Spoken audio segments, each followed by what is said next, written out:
First, I welcome all of you in this morning for this workshop, and thank you everybody else, all the panelists and the attendees. Thank you so much. I invite our director, IRMA, Dr. Umakant Dash, to give a welcome address to everyone else, and then we can go for the book release and then the panel discussion throughout the day. So, sir, please. Thank you, Indranil. A very good morning to one and all. I take this opportunity to welcome you to the book release function of the book titled COVID-19 Pandemic Public Policy in Institutions, Issues of Labor, Income and Human Development, written by my colleagues Indranil Desh, Somadip Chattopadhyay, Hippu, and Kingsip Sarkar. I thank and welcome, albeit virtually, to Professor Ravi Srivastava, Director, Center for Employment Studies, Institute for Development, Human Development, Delhi, and also member of National Commission for Enterprise in the unorganized sector. Professor Sebastian Morris, hopefully he's going to join, Chair, Center for Public Policy and Governance, and Senior Professor of Goa Institute Management. Sri Sampath Kumar, Principal Secretary, Government of Meghalaya, and Professor Santosh Mehrotra, Visiting Faculty, Bath University, UK, for joining us today, in spite of their busy schedules to release the book. I wish it would have been in physical mode, but because of pandemic, still things are not normal. So let's, I think this is also a wonderful mode of conducting the functions. I must congratulate my colleagues for putting together the institutional governance issues faced by India during the first and second wave of COVID-19 pandemic, and its adverse impact on the vulnerable section and group, which is very close to our heart. I think they have emphasized more on the impact and responses of Indian public infrastructure and services to the pandemic. In particular, the impact of the COVID pandemic on health, care, and schooling, which explores the response of private companies through their corporate social responsibility spending as well. I'm sure the book will be highly useful reference for fellow researchers, but also equally be relevant to policymakers and practitioners. I welcome to all the guests to join us in releasing the book. I'm sure the panel discussion, which is going to follow the book release, is going to be interesting, and a lot of issues are going to be debated, discussed, and some policy recommendation can be made to government as well as to other agencies involved in the process. So thank you very much, Dr. Indranil. Now we can welcome the guests to join us in releasing the book. So, Sivangs, can we have the book release?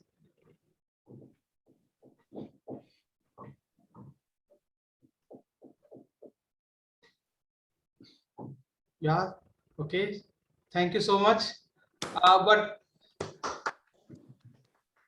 now, I also request Professor Hippu to show that there is a copy.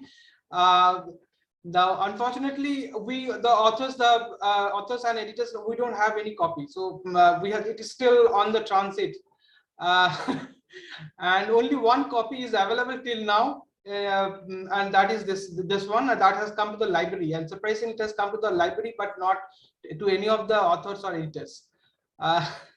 So yeah. So yeah, okay. So this is the book as it stands. Yeah. Thank you very much. Yeah, thank you so much. Thank you, sir, for introducing our book and inaugurating it, and thank you everyone for being part of this occasion. I'll just little bit add on what Professor Das has already said. So I just want to talk about the basic inspiration of this book. The editors actually thought that well, the COVID-19 pandemic has thrown different challenges. The primary challenge is probably from the point of view of medicine, point of view of vaccination and medical sciences, but it has also challenges from the point of view of human behavior. So human behavior has to be moderated in certain way that is commensurate with the coping strategies of the pandemic. Now, when we talk about human behavior, we also have to consider the institutions which govern the behavior, because institutions are those which are which set rules and regulations, and people behave according to the rules and regulations as being set and implemented. So in this context, the institution part becomes very important. And again, institution does not work alone, so it also works with public policy. And public policy is not only just to give support during the time of COVID, the deficits that has been created, the havoc, it is an income loss and so on and so forth, but also it sets a broader paradigm of the institutional framework. So in this context, that's our inspiration. And if you look at the books, basically we know that that COVID started, first reported in India in 30th January 2020, and first lockdown was announced on 25th March 2020. But what we have tried to, in this context, what we have tried to understand that what are the kind of responses we have received in terms of policies, and what are the impact of these policies, and what are the impact of COVID in general in the context of, and how policies have been able to fill the gaps.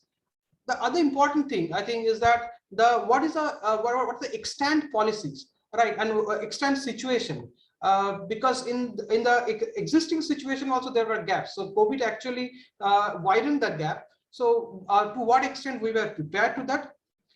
The next issue we have already talked about the resilience of the institutions. So particularly market and as well as government, right? Are they resilient enough to cater this kind of shocks at all? And what are the future implications? Because the prediction is there that, well, the COVID would stay with us for some time. Not only that, the other shocks could be in the can come. They could be in the offing. So how we are prepared. So regarding this book, I will again congratulate all the editors and the authors. So my colleagues in this, Somojit Chattopadhyay. So Vijit, you can once wave so that everybody understands that you are the editor. And then Hipu Salk Nathan, Hipu, you are there, and also Kingshuk Sarkar. I don't see Kingshuk is there. He is probably he's not in India. He will join sometime. So that there could be time difference kind of thing. So thanks everyone for your contribution, and the authors. So we have a range of authors. It starts from, some of them are there today, so I'm glad. Surajit Dash, Surajit is already there.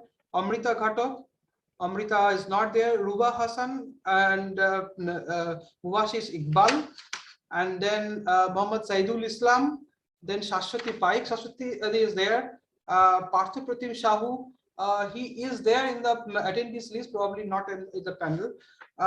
Then Roshan M. Samuel, and Sham Singh, Professor Sudhir Sinha. So all we have so many people we have worked with, and it was an extraordinary teamwork. So I am glad and I'm proud that everybody has trusted each other and worked as a team, and ultimately we have been able to come out. So of course, I'm sure there will be deficiencies, and hope we can discuss some of these in this occasion. And probably when we go for some other work next time, probably then we will be able to cater all these things. I'll talk a little bit, very briefly about the chapters. I'll just see. I can show the soft copy of the book so that those who are audience, they can see the chapters. Just give me a moment. Share screen.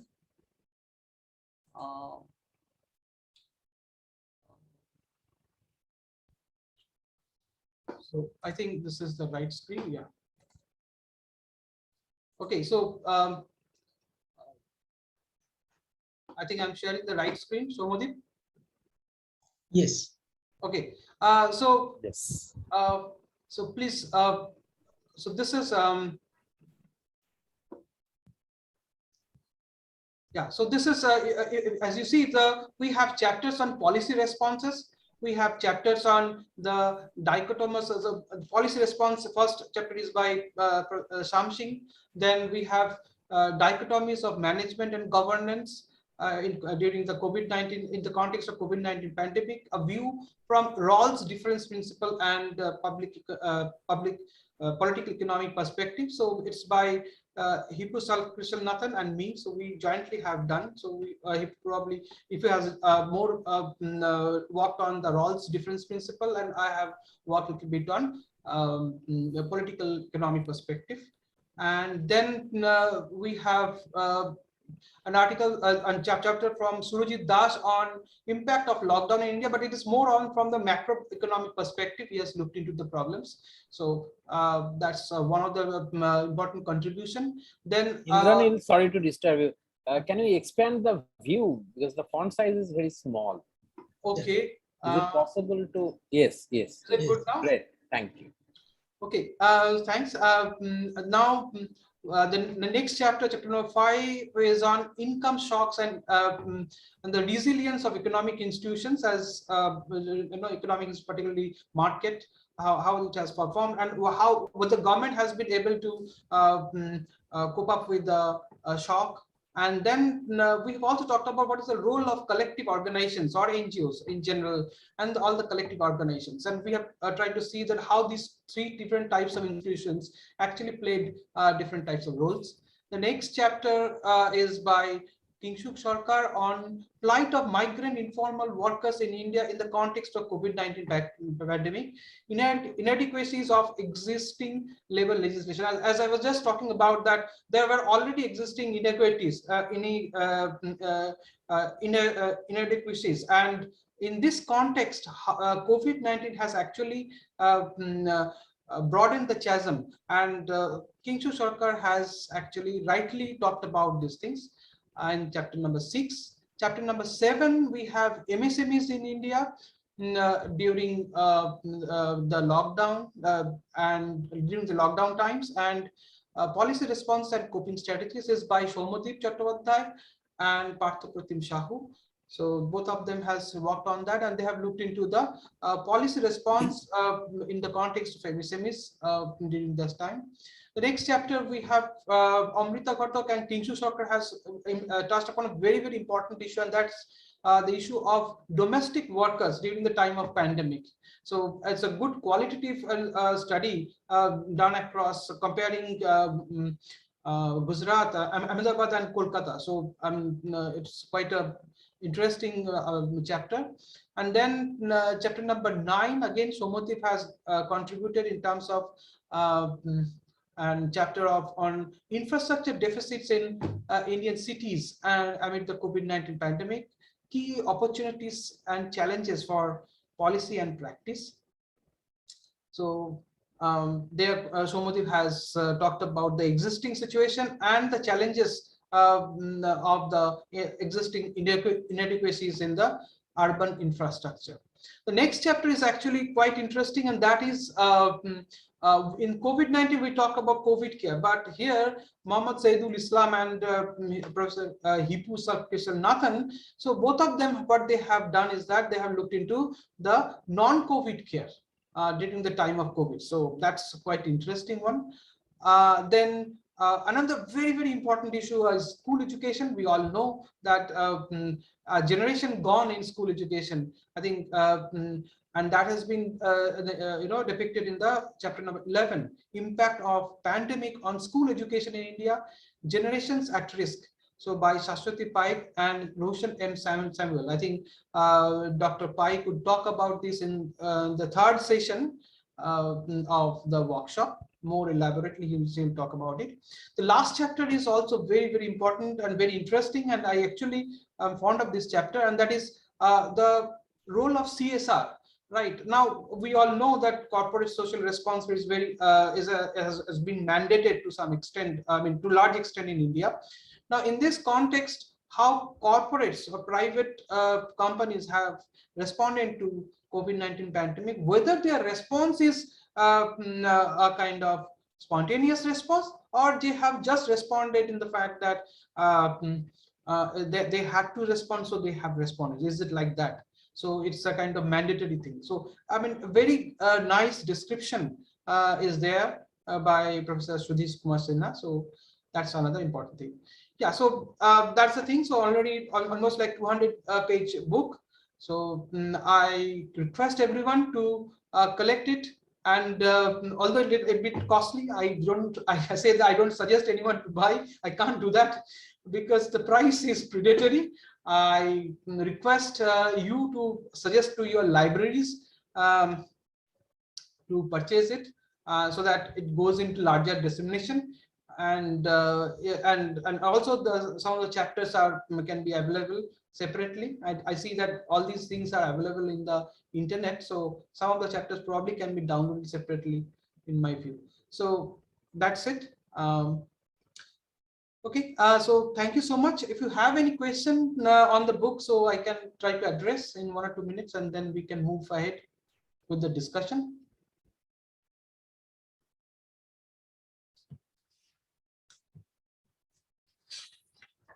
Okay, so I believe we don't have anything of that sort. Yeah, yeah. Mr. Ramesh Kumar has, from the attendees, he has raised his hand. Yeah, yeah, yeah. Ramesh Kumar, you can let me allow him to talk. Yeah, Mr. Ramesh Kumar, please go ahead. Hello, sir. Hello, hello. Sir, in this book, financing sides are absent, sir. There is no any financial development and structure during the COVID-19, government as well, public. I'm not sure what financial means. What do you mean? The government fiscal side? Expenditure side, sir. Yes. Expenditure side. So, Surajit, would you tell about that, because you have dealt with this? Yes, I tried to cover some aspect of this in my chapter. Although, I mean, in the second half, I have my own presentation. So there I would talk about it in detail. But of course, there is a discussion on the fiscal situation, particularly following the pandemic. I mean, there was a broad consensus that expansionary fiscal policy should be undertaken in order to ensure faster recovery and growth. However, there was huge revenue shortfall as a result of that. Fiscal deficit went up, but government expenditure to GDP ratio could not go up that much. So I was actually arguing that the Reserve Bank of India is sitting over a huge amount of 25% of GDP amount of foreign exchange reserve, on which the annual average rate of return is less than 1%. So part of that money could be used in crisis situation for ensuring faster recovery. That is one side of it. Another side of it, I was trying to link it with the net foreign capital inflow, particularly in our share market, when the economy was experiencing negative growth rate and all. At that time, our share market was continuously growing, and foreign capital came in on regular basis in our share market. As a result of that, to stabilize the exchange rate, RBI had to accumulate huge foreign exchange reserve, which is at around, I believe, more than $450 billion today. And during pandemic, growth of foreign exchange reserve of RBI has been more than 5% of GDP or so. So that much amount at least could be easily transferred to the government in some form or the other in order to manage the situation fiscally under crisis. So in brief, that is what I was trying to argue. Thank you. Sir, excuse me. Hello. Yeah, yeah. Sir, during the lockdown, Government of India initiated Atmanirbhar Bharat scheme and huge amount of investment in the all sectors of economy. Any insights, sir, in this regard? How much positive impact of the Atmanirbhar Bharat Abhiyan during the COVID-19? I think I have touched upon that also. In fact, we were conducting one survey in 15 states, telephonic survey during the lockdown. in 15 states.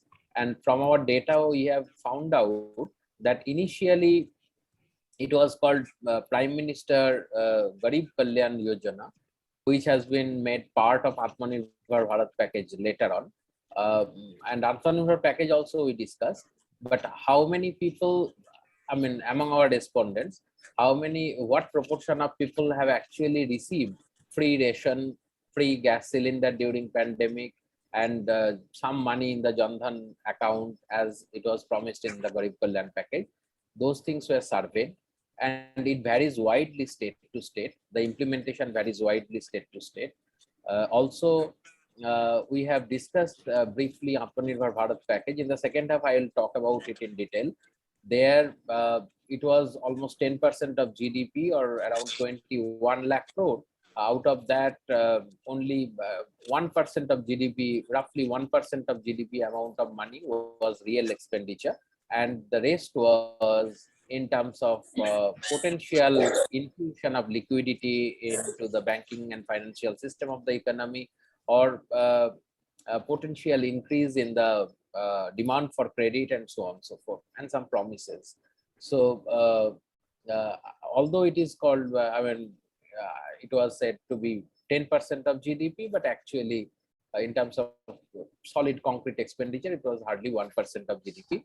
And for poverty eradication or direct employment generation, the increase in NREGS expenditure was around 40,000 crore extra. So that was the real thing. However, most of it could not be materialized because of lack of demand in the market. I discussed this twin vicious cycle which was operating during the pandemic. Because of lack of profitability, the demand for credit didn't pick up, and as the demand for credit didn't pick up, the potential infusion of liquidity was meaningless. So largely it was ineffective, Atmanirbhar Bharat package, because of that. Yeah. So I can discuss it in detail in the second half, maybe during my presentation. Thank you.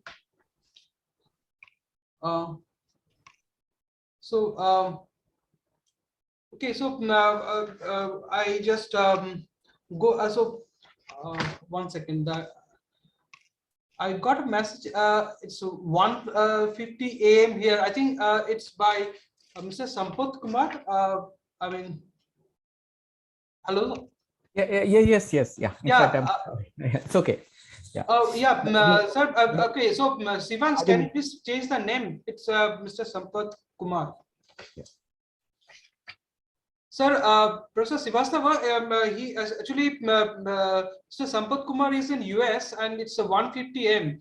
So he's requesting us that can we, leave him because it's already very late. No, it's okay. I'm just saying because there are question and answers. I thought like maybe, if that they can be actually taken up later. It's okay. Yeah, thank you. Okay. You continue. Yeah, I'll be there for some more time. Yeah. Okay, sir. Okay. I'll see that if we can put you ahead. So let me start with the workshop.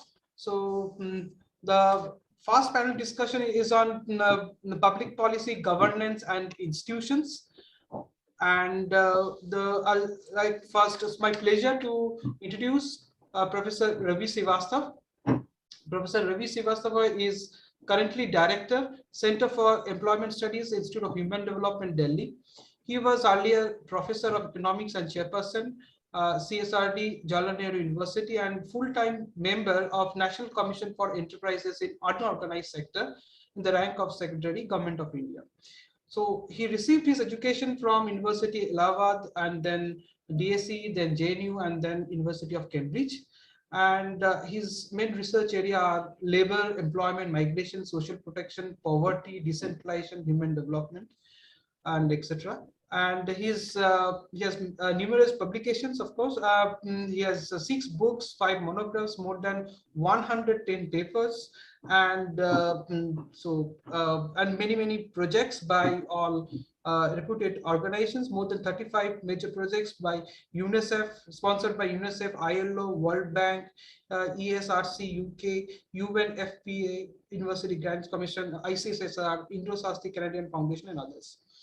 He has received numerous awards and scholarship, including Commonwealth and Fulbright Fellowship, the University Grant Commission Awards in Economics 2001 for innovative research on poverty, and V.V.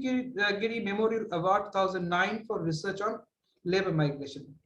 He is former chairman of Institute of Development Studies, Jaipur. He has been member and chairperson of a number of committees of University Grant Commission, MHRD, Planning Commission, and members of ICSSR Governing Council for 2 terms, and member of Governing Boards, Academic Council, Executive Council, Board of Studies of numerous universities and institutes.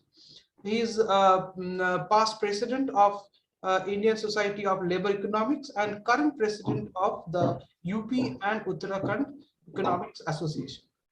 And the last and not the least, Professor Srivastav is my PhD supervisor. So I welcome Professor Srivastav for the talk and spending some time with us. So please, now it's your stage. Thanks, Indranil. Thanks. It's a pleasure to be here in this inaugural workshop on an excellent book. And also a pleasure to be with all of you. As you pointed out, you are, of course, my senior most PhD scholar from JNU. There were 6 other scholars from the Allahabad University days. So you're the senior most among the JNU days. And I can see a lot of welcome changes that have taken place among the other authors as well, including some who have grown very respectable beards during the COVID period.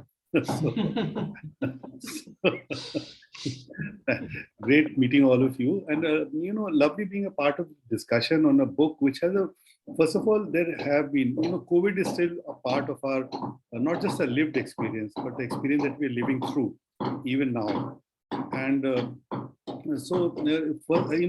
read a book which is reflecting on experiences as we are still going through them, so to say, because the pandemic is still not behind us.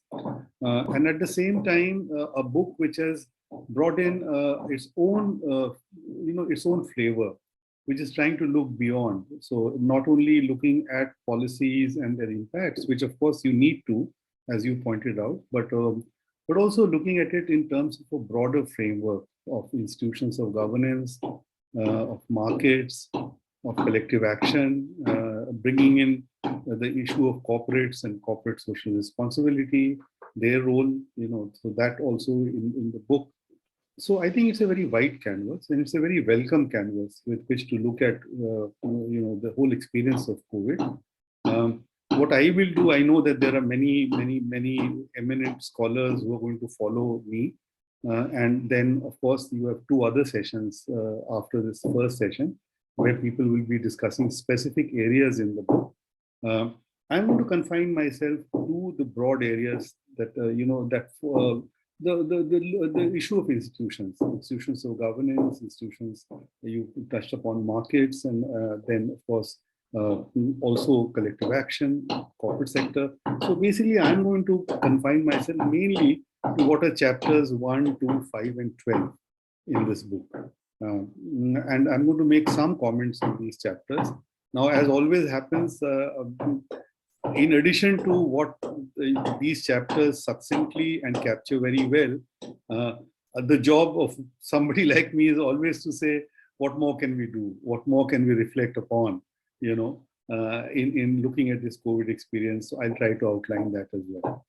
So I think the first point which Shyam Singh makes, and I think that's a point, it's you've covered the book in general covers the various important areas in COVID, beginning from the lockdown, the policies then that followed during the lockdown and following the lockdown, and then when these policies not only covered policies to alleviate impact on the vulnerable groups, but also in relation to health and in relation to vaccination and so on. So there's a very broad ambit that you try to pursue in the various chapters. And I think, as Shyam Singh points out, many of these policies were, as the responses developed to COVID, we do see a large degree of, let's say chaotic response, chaotic policy response.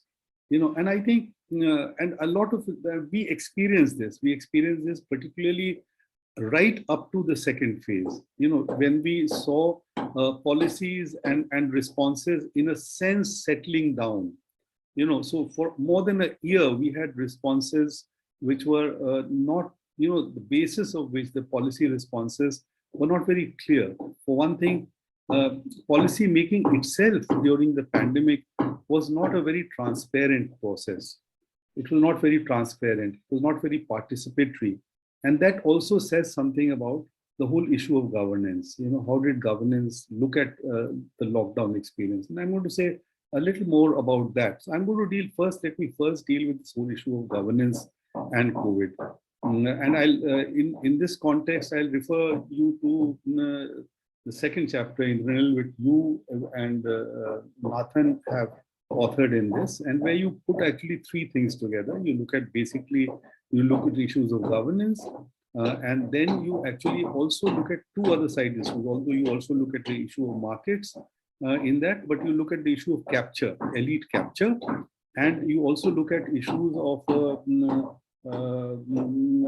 clientelism, what you call political clientelism. So there are four issues that you deal with in this chapter. The political clientelism issue is, as it were, it's still undeveloped in the chapter, although you do mention it, and it's a very important issue. It's a very important issue with enormous ramifications when we look at pro-poor policy and the other issues. But in my view, it was still undeveloped as far as the chapter is concerned. So maybe I will not dwell so much on that. Let me begin with the issues of governance that you dwelt upon. And the issues of elite capture. And where does one begin? Is it that elite capture, made a difference to the way policies or the institutions of governance reacted? Or was it that the institution of governance, in any case, we need to look at the state and governance in any case as a broader framework? So because this brings us to very germane issues of how exactly, where is the state situated? How do we situate the state in governance, right? Is it only a quick issue of elite capture, as you put it in this chapter 2, or is it part of a broader political economy?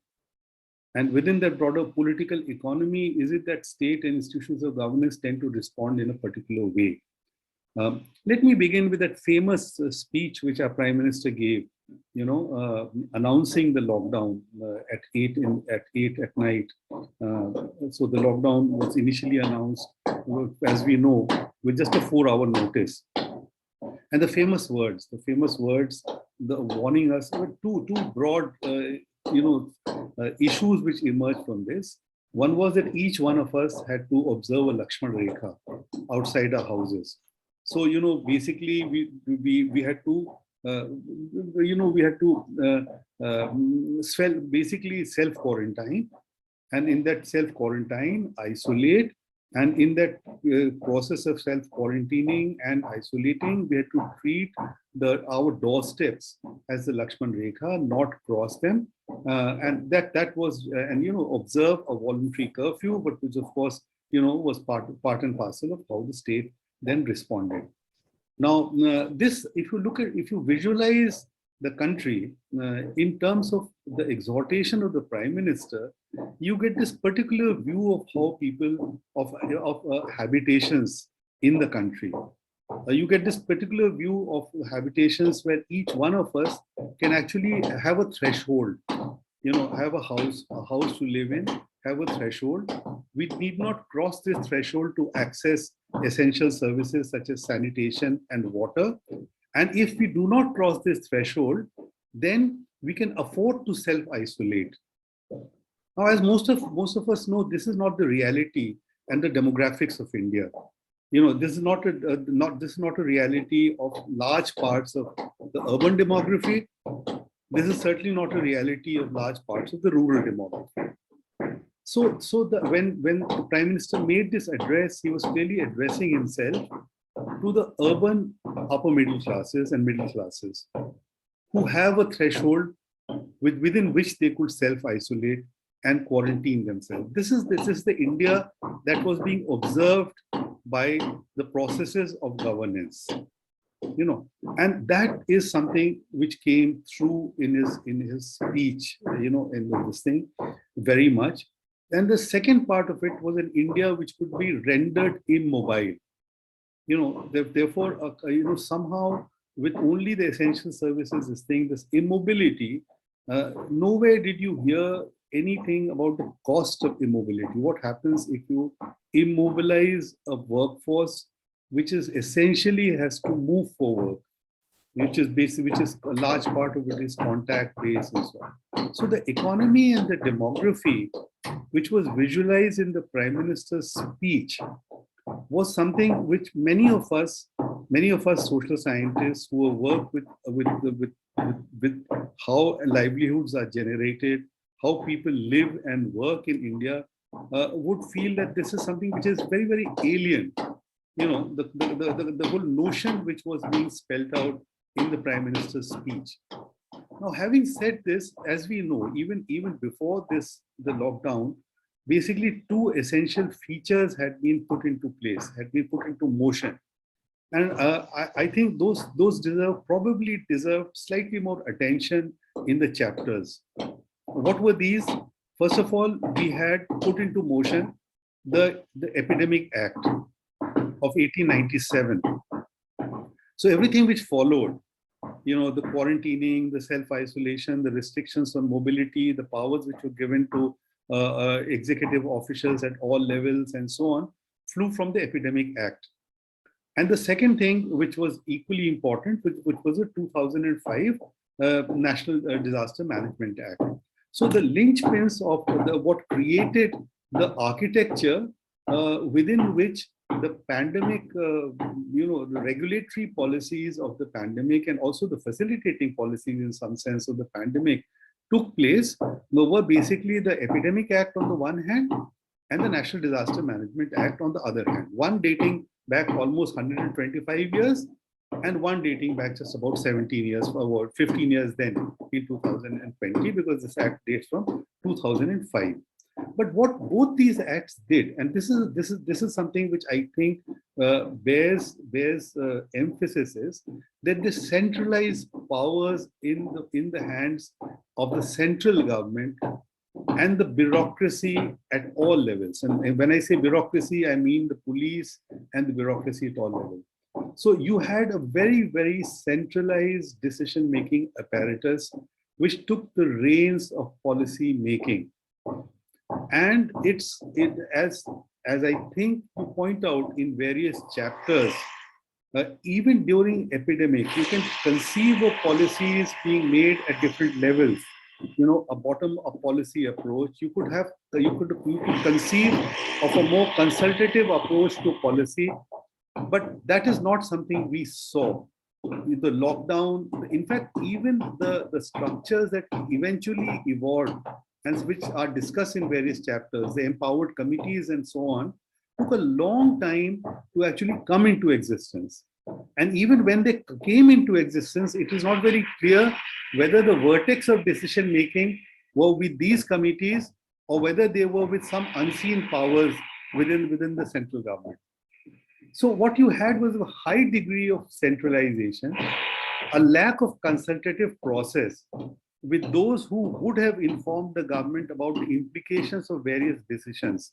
Whether it was concerning the decisions with respect to responses to the epidemic itself or to the pandemic itself, or whether it was to deal with the impacts of the lockdown and other features.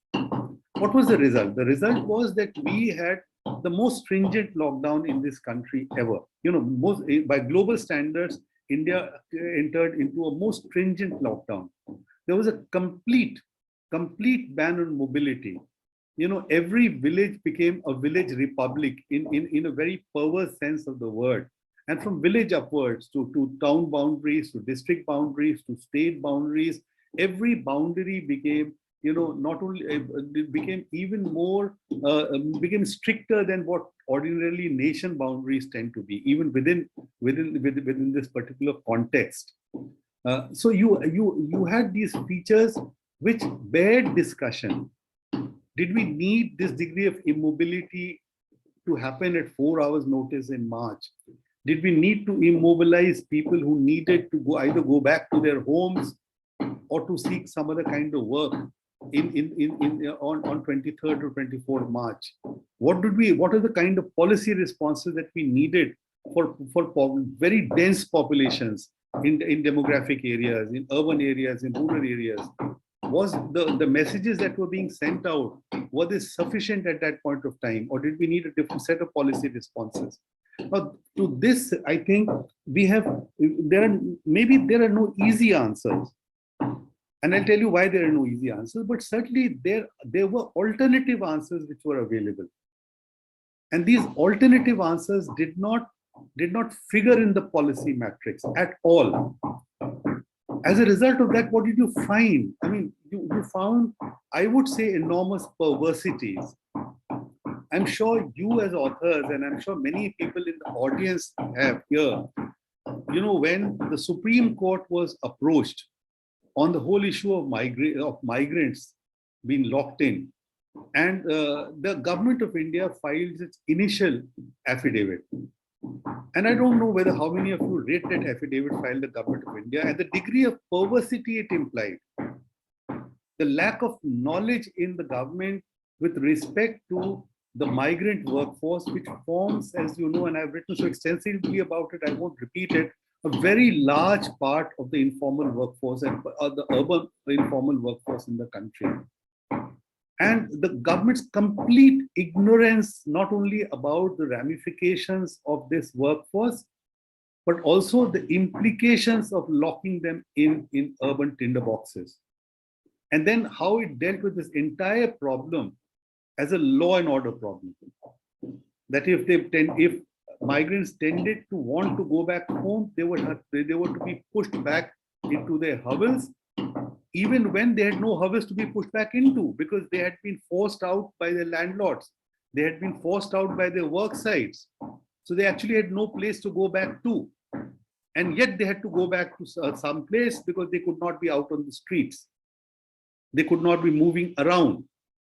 So you had this enormous, disjuncture between reality as we as social sciences observed it, and the policy response, which saw all of this as a law and order problem, as people who needed to be quarantined, as people who needed to be isolated, people who needed to be immobilized.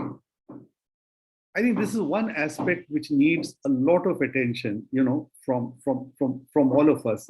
That policy making ceased to be a consensual affair, ceased to be an affair where stakeholders could actually be, the consultative process ceased to exist in the garb of this very centralized decision-making apparatus, which the Epidemic Act on the one hand and the NDMA on the other hand enabled. And then because of this kind of apparatus being put into motion, what you had was that the federal structure itself was given a short shrift. The key problem that we observed in the initial months was that of the informal workforce and the migrant workforce. Any of us who have a basic reading of the Indian Constitution know that interstate migration is a subject which is the responsibility of the central government. And yet, as the economy was allowed to open up, and as trains were beginning to move, the special trains were beginning to be mobilized to move the migrants, transport was put into effect, you saw this complete breakdown of negotiations and discussions between the center and the state, a blame game between the center and the states. So what you had was that the discussions and the negotiations between the center and the state, which actually were already on rocky ground, because remember, we had two basic institutions, the Interstate Council and the Planning Commission, which earlier were involved in the negotiations between the center and the state. And both of them had ceased to exist even before the pandemic. So what you had was that when this crisis broke out, you only had this tutu meme, this very acrimonious debate between different states and between the state and the center. And at the receiving end were the migrant informal workers. And this is something which, no lessons. And I think we need to draw systematic lessons. These 2 months, these 2.5 months that between February and June is a concentrated period where we need to draw a great deal of lessons. Then we come, so was it elite capture? No, I think that it was more than an elite capture in my view. Yes, it was an elite capture, but it was more than elite capture because the state already showed a very clear bias in favor of the property classes. It showed a very bias. And then what happened was that because it showed this bias in its policy, the country got divided between those who were propertied and well-housed and those who were not propertied and well-housed. Each society, for example, the society that I live in, became a South Africa, became a system of apartheid in the way they dealt with drivers, with the way they dealt with domestic servants, the way they dealt with the security guards. The astonishing fact was that the incidence of the pandemic was higher among the inmates of these societies. And very often it was the inmates of these societies who passed on the infection to their drivers and domestics. And yet the domestics and the drivers were always seen as carriers, were always seen as people who needed to be subject to an enormous degree of regulation and control, and who needed to be excluded from normal economic activity. So basically what you have is that the direction which state policy took then permeated in the entire society. And this, to my view, was a very, very painful part. When you talk about behavioral changes, as you do in the book, to me, it was very, very painful to observe this in the months of the pandemic. And actually, this persists even to this day. These exclusionary practices, which were built in during the early days of the pandemic, continue to persist even to this day. So I would say capture, yes, but one needs to think of the systematic way in which the state functioned, on the one hand, in favor of the property classes, and B, how the authoritarian tendencies which were deployed by the state, the Epidemic Act and the NDMA came in very handy, were used to shift the balance in favor of organized capital, large capital, and the property classes.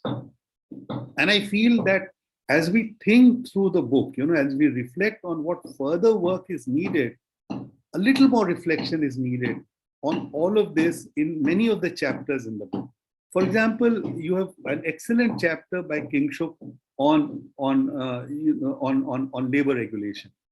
Now, this chapter on labor regulation has to be juxtaposed against what was happening during COVID.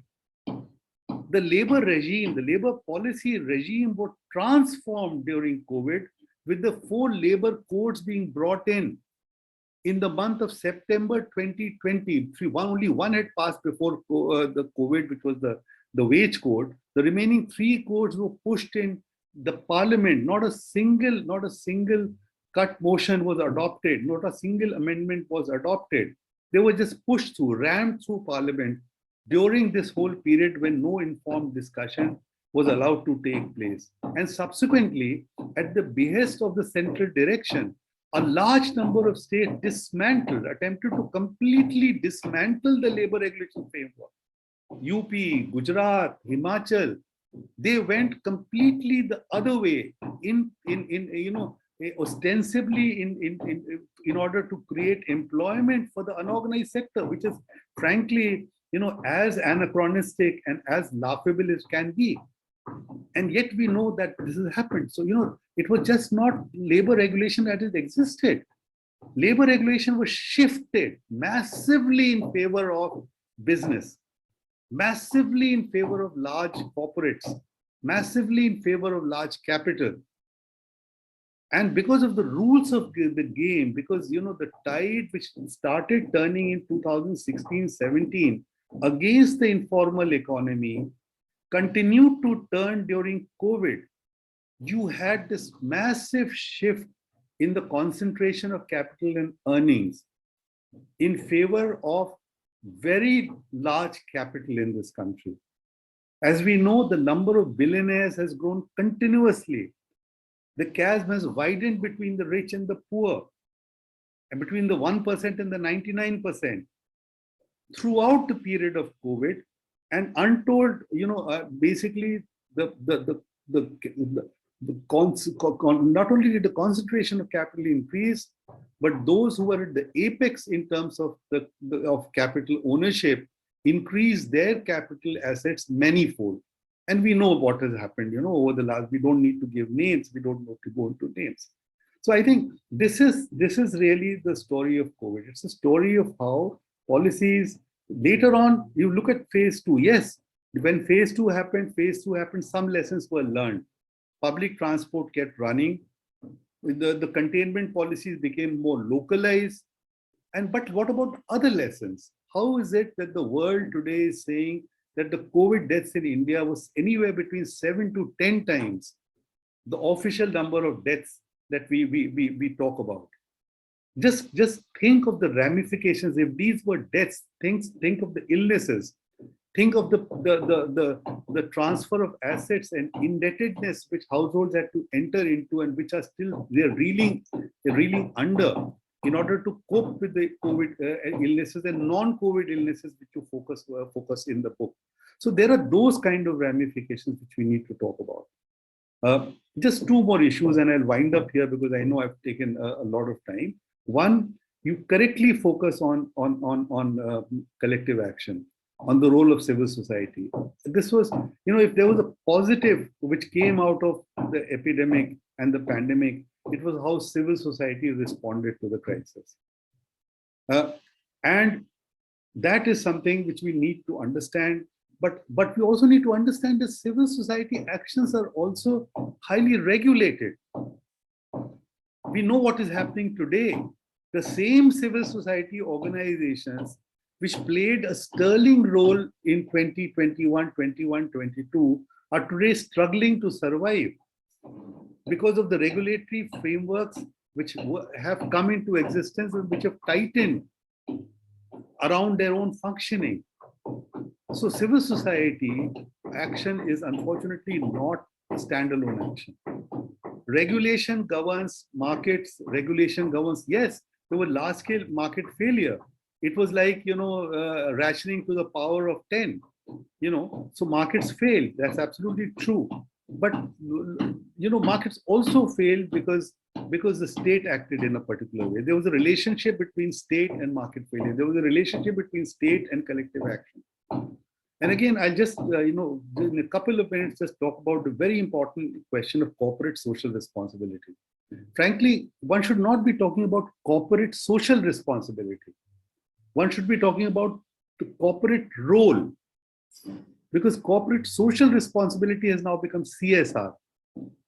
On the one hand, you had corporates playing a positive role, going outside actually this term of the CSR, and some corporate groups actually attempting to play a larger role, in reaching out to workers. And that process, by the way, even now continues. They have many corporates, many of them have come together and continue to learn lessons from what the kind of workforce that they have dealt with in the outsourcing chains, in their supply chains, and they're still actively engaged in it. That's the positive side of it. But on the other hand, we know how the majority of corporates dealt with their supply chains and dealt with workers in their supply chains during those peak COVID periods.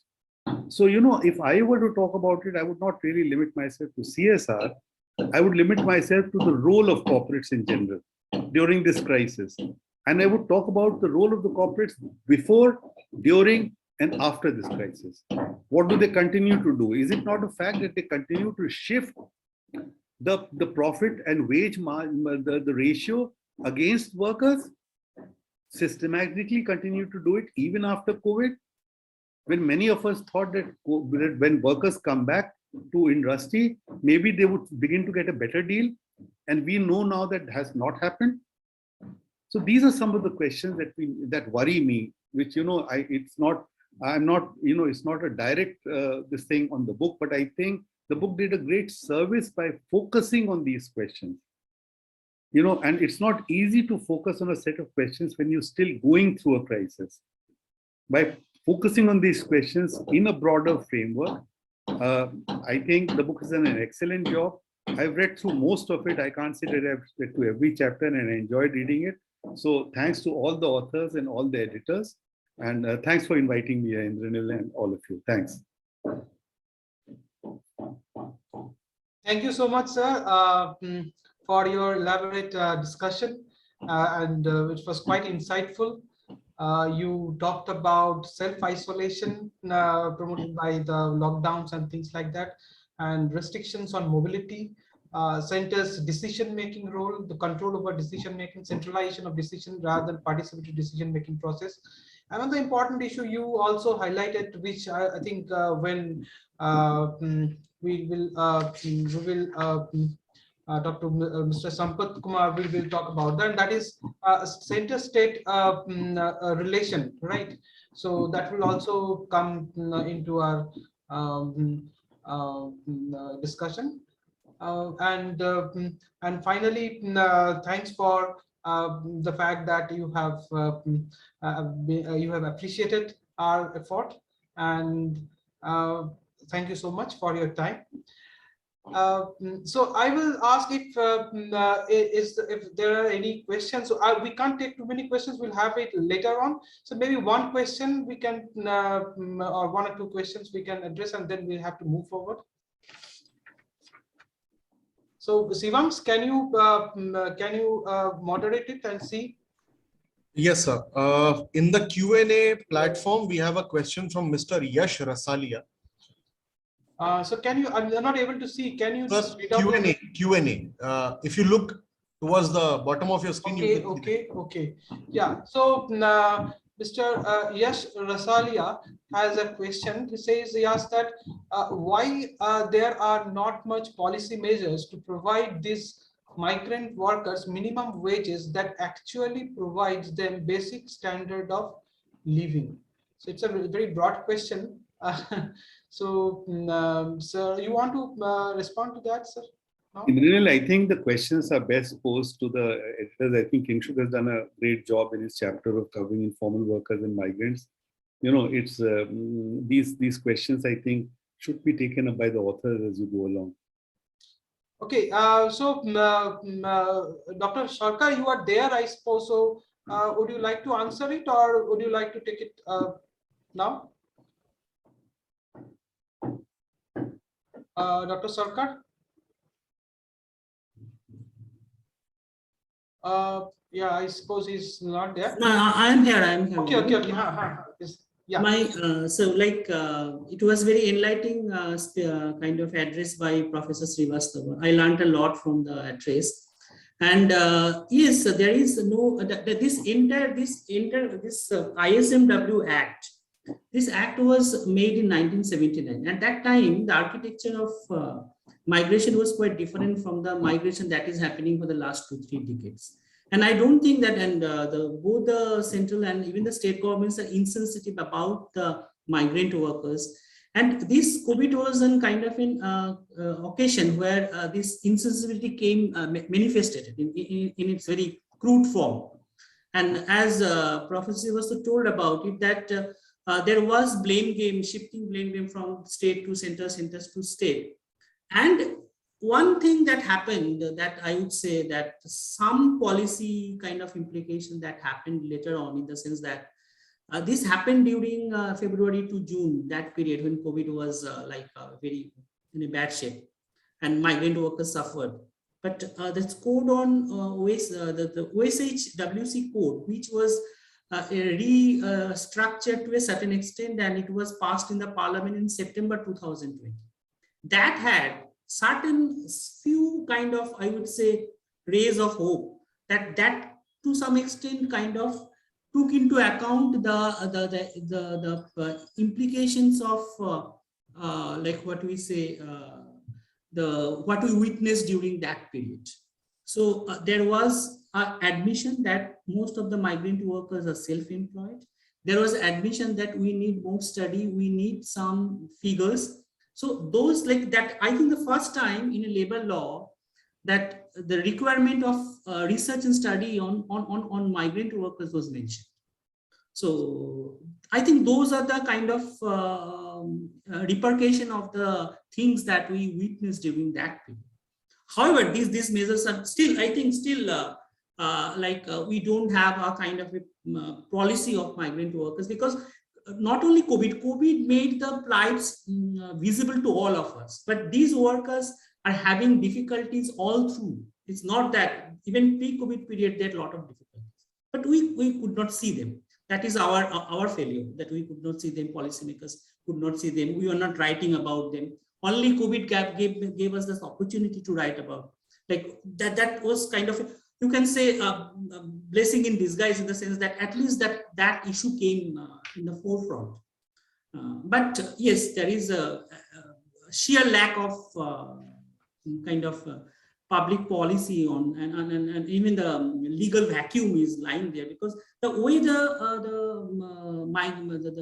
this happens, this way this migration happens, at least after 1991, was not captured at all. It was not supposed to be captured, because 1979 law will kind of showcase the situation in that context. But the context changed remarkably over the years, and that was the vacuum, and that led to the situation.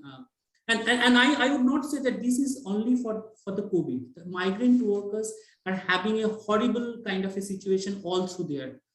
At least before COVID, before lockdown, they could survive, which they could not survive after COVID. So yes, I admit that there is a serious lack of policy, you can say, lack of like foresight, lack of policy prescriptions. Even like as the sir said that the evidence that was submitted to the Supreme Court, I read that like it was it treated migrant workers just like other citizens, and it is a law and order situation for the state, both the central and state. It's not that their identity as workers was diluted. Everybody wanted to share their responsibility. So, okay, so thank you, Professor Sarkar. What I will take other questions later on, maybe. So we have a long panelist, and so we are also overshooting the time. The next panelist and esteemed speaker we have is Dr. Sebastian Morris. Professor Morris is a fellow of Indian Institute of Management, Calcutta, and he has done MSc in Physics in Indian Institute of Technology, Bombay. So his interests include international trade and investment, industrial development, economic history, public sector, infrastructure, regulation, public policy, macroeconomics, and small firms and governance. Currently, he is employed as professor at Goa Institute of Management and chair of Center for Public Policy and Governance. He was earlier professor at Indian Institute of Management, Ahmedabad, for over 25 years, and was a recipient of Ford Foundation post-doctoral fellowship in international economics. And you owned the Exim Bank's International Trade Award, Research Award, and was visiting faculty at University of Pennsylvania in Philadelphia, and then ESSEC Business School, Paris. So earlier, he has worked as the Calcutta correspondent and senior staff writer of Business India magazine. He was also associate professor at Indian Institute of Public Enterprise, Hyderabad. He was ICCR chair or professor at Copenhagen Business School, and he has a long list of co-authors books and which has authored and co-authored. So such as Growth and Transformation of Small Firms in India by Oxford University Press, and then Indian Infrastructure Report from various years, 2001 to I can see from 2003 on various issues, and these are all published by Oxford University Press. And then macroeconomic performance of Indian economy since the global crisis, and trends, policies, challenges in Indian economic revival post COVID. So this is a very recent book, and it's yet to come. I mean, it's forthcoming, and it's will be published by Springer. So I think, and then he has been also a member of many expert committee of Government of India, and also the design and delivered many programs for the Indian civil services, including IAS, IRS, IAAS, IES, regulators, etc., mostly covering various aspects of public policy, governance, and leadership. So I welcome Professor Morris. Sir, has he gone offline? Yeah. Can you guys hear me? Yeah. So okay. I welcome you, sir. Now it's your stage, sir, please. Yeah. Okay. So thanks, Indranil, and thanks to all of the the book writers and so on. Although I've not read the book fully, I went through quickly through most of the chapters and the fine introduction, and I find this a remarkably fine book, which comes at a most opportune time. And I could not but hear Professor Ravi Srivastava talking about the value of that book and of certain trends, which he sees as being, confirmed or, being brought out in a sense, or potentially being brought out by the book. Now, I too feel the same thing, that based on my own work, largely in the macroeconomics domain, I feel that the book brings out some of the debilities which were there both in the capability of the state, the direction or the choices or the interests or the direction the state was going ahead with, and what happened during the COVID crisis. Okay.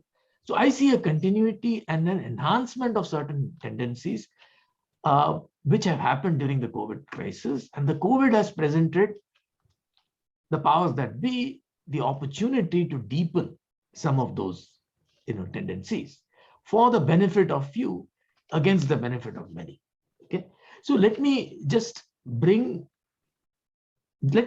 way I would see it is, since I've coming from the macroeconomic side, let me try and relate my own findings on the macroeconomic performance of the Indian economy to what has actually happened on the ground for workers, inequality, and so on and so forth, which the book gets into in a wonderfully detailed way and brings out, gives flesh and form and substance to those kind of stories as well. Okay. So I'll start by saying that from around 2011-12, okay, the slowdown began to happen. Actually, from 12-13, the gross capital formation just collapsed from around 37%, 38% to about less 30%. And there was a sharp fall in the investment, and along with that, a sharp fall in the growth rate. Now, in some ways, this had to happen because after the global financial crisis, we had a good growth of around 9%, which was maintained because the state came out with a rather good fiscal stimulus, which was done. Many would say this was overdone, but that's not where I'm coming from. But very quickly, in about 2 years, the fiscal stimulus was withdrawn, which in a sense had to happen. But at the same time, the central bank, tightened on the monetary side. And what that did is it brought about a massive fall in the growth rate. Okay. Now, why did the central bank do so? My argument is that the central bank did so because it based its own understanding of inflation on an erroneous figure, which included the seventh pay commission rise in the rents for housing. That's getting detailed, but let me put it that from 2012-13 almost to the present, we have had very low growth rates. Okay, if I were to take the average growth rate between 2011-12 and the eve of the crisis, it could not be more than 5.25%. Okay, it cannot be. Most likely, it's a little lower than that. Let's say just about 5%. Okay. Now, this is for an economy which is emerging, which should ideally grow at much larger rates. Now, we also know that the growth is taking place at a time when we can actually look forward to a productivity growth of close to maybe 4.5%, which means that there is no head in terms of employment growth. And this is not, and that is borne out by the data on employment, which is now available in detail from around 16 onwards, 2016. So from 2016 onwards, one can see that there was practically no growth in employment if you adjust for the seasonality and so on and so forth. Okay, so unemployment kind of moved up and down, but the point is that there is a compensatory adjustment always in the labor force, and I'm referring to the CMI data. So it's clear that unlike in the past, in the high growth period before the global financial crisis and the adjustment to the global financial crisis, the immediate 2 years, when the central government put together a good fiscal stimulus, the growth has come down quite dramatically. And along with that, the employment growth rate has practically fallen to nothing, had fallen to nothing even on the eve of the crisis. Now, some may say, look, the employment growth, well, the reservation wage was high and that's why this has happened.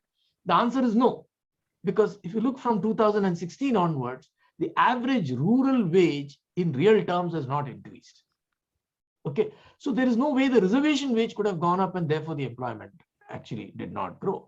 And this is also the period over which demographically the largest, we have the labor force, that means those who are in the working age group, has increased quite dramatically. Okay, so there was a built-in bias against employment-oriented growth, against growth, I would even say, and that has continued during the COVID and in the recovery as well. So today, government, kind of takes credit for a recovery. However, let's be honest about it. The recovery in money terms, that means in output terms, has just crossed the pre-COVID level. But in employment terms, where it really matters, namely on industrial and manufacturing employment, the employment remains about 15% below the original level. It had fallen to about 22% below the original level in manufacturing. This is clouded by 2 or 3 factors, okay, which we need to understand. One is that when there is a severity of unemployment or job prospects going down, the agricultural sector picks up. So there's a lot of agricultural improvement in quotes. That's because we all know that agriculture is the residual sector, which is employing agriculture has disguised employment. People have talked about disguised unemployment. Okay, people think that they're employed, but they're actually not. They're just eking out an existence. They're on survival. So there are both phenomena, and both have got strengthened. Okay, now some studies have shown that inequality has come down. Okay, an American study, for instance, shows that. Now this is actually simple. It's based on consumer expenditure survey, both of the government as well as of the CMI. The CMI is better. And it's not unsurprising at all, because everywhere the consumption level has fallen, and therefore right across the deciles, the inequality will come down. Whenever the consumption levels all fall, even proportionately, the inequality will rise. That's a pure mathematical fact. Okay. The other thing, but yet, if you look at the income which has accrued based on the capital appreciation for the last, not decile, but let us say the last quarter, the quarter of the last decile, that means at the upper end, my sense is that the inequality has risen extremely high. Okay, so it would, now the problem is that many of the people have used this NSS, but the NSS is consumption weighted rather than income, rather than it's person weighted rather than being consumption weighted. Okay, it should have been consumption weighted or income weighted more correctly. Well, you can't get income weighted, but it could have been consumption weighted. And if you look at all that, you do see a very important reflection of the same in the popular data. Higher durables and so on have gone up, whereas basic consumption items have not grown. Consumption boom in terms of FMCG or wage goods consumption hasn't really increased. Okay, now what were the reasons for the slowdown in the past? Now that's again very important, because it kind of ties up with the reasons for the slowdown now. It's a kind of a very aggressive fiscal tightening, okay, very aggressive cuts on MNREGS, a kind of unconditional pursuit of the fiscal deficit, come what may. Okay, underspending on the Modi budget, which happened in the first two budgets, okay, largely because of centralization, and I think also uncertainties which were enhanced by a variety of measures. Okay, and including, as everybody knows, the uncertainty on the auto sector, by which a lot of the manufacturing was put under pressure. Financial side also uncertainties were high because the government did not come out in support of the banks and so on early enough. We almost had a crisis, financial crisis. Now, the good thing about the recovery is the following. The RBI did right. The RBI had done wrong in the global financial crisis, and the government did right. But this time around, the RBI did pretty well, expanded liquidity and that expansion of the liquidity and measures actually helped to mask the failure of the financial sector that was almost on the cards before the crisis, because this huge expansion of liquidity allowed the banks to pick up and allowed the NBFCs to borrow and hold on and then come back. So we saved a great deal because of the a real risk to the economy because of the RBI's actions. But the government continued to be very conservative in its fiscal stimulus. Okay, the stimulus was a 20 lakh crore which was claimed. It's an addition of all kinds of things: credit support, credit limits of states being lifted, all of that, borrowing limits of states being lifted, liquidity support and so on. So you remove all of that and look at the fiscal side and do a simple spending multiplier model, and you find that the growth rate would have been pepped up by not more than 1.5 to 2%. Okay, and the spending would have risen by not more than 1.5%, and the growth rate would have been pepped up by about 3.25%. So that's about it. And it was also brought down, the spending was brought down rather quickly. Even many of the items which the government laid out have not actually happened, have not really happened. The good thing is that the MGNREGS, around which the government had tremendous negativity earlier, it perforce had to use that to hold the operations, but its DNA is not in favor of it, and hence all kinds of direct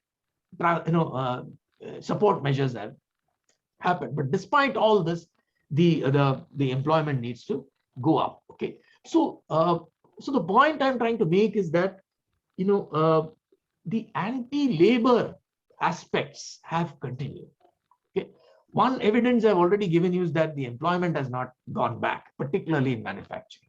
The other is, if you look at the kind of employees that have that got back the jobs and so on, they are the better educated, etc. So that those who were working for smaller firms in the informal sector and so on, they're still out there. Many of them are still to find employment. Now, the small sector, the kind of an employment hold that we had in India has come down. Okay, so today the ability of the MSMEs, the informal sector, to hold on to employment has come down because there has been an assault on their market, and that has happened for a variety of reasons. One is the natural process of GST working itself out. Okay, GST improves tax compliance, so there's nowhere to hide for small firms, and therefore the advantage shifts from there. Okay, and therefore small firms have not been able to employ, they have not been able to grow, and therefore not been able to employ. In fact, they are going through a process of death. Now, per se, in a process of capitalist development, one may not object to it. Okay, after all, a modern, formalized kind of sector with informal working relations, though, is coming up, and one could say, hell, if jobs could have grown, it's okay. I accept it. But then the point is, the overall jobs have not grown. This kind of a structural change, one would imagine, should have happened with a much, much higher growth at around 9%, so that there is a labor absorption at least of 4% when you have a 4-5% productivity gain. But there is no such strategy. And you can see that in the weakness of the government itself. The government talks very, very it's very vocal on major reforms like Swachh Bharat and Make in India and all of that, cities, smart cities, etc. Now, I agree, potentially these could have been wonderful programs, but they haven't been, there has been little follow through. Okay, So in other words, the ability to combine macroeconomic, management with structural reforms so that one doesn't intrude on the other has been, one doesn't negatively influence the other, is a weakness of the government. Okay. So unlike the previous governments, say like Montague and company, who were able to combine structural reform with macroeconomic, stances and macroeconomic positioning and policy management, let's say, a good example of that is the reform itself, 1991-92, when the structural reforms kind of lifted private investment up. Today, if you look, private investment has simply not picked up from the fall in 12-13. Okay. And GST. I already said GST created a huge bias against small firms. The other thing is GST raised the effective tax rate. So when GST raises the effective tax rate, any simple macroeconomic model will tell you that there has to be a demand, a reduction effect of that. The government did not understand this and compensate for it by spending elsewhere or by reducing the rates itself. Okay.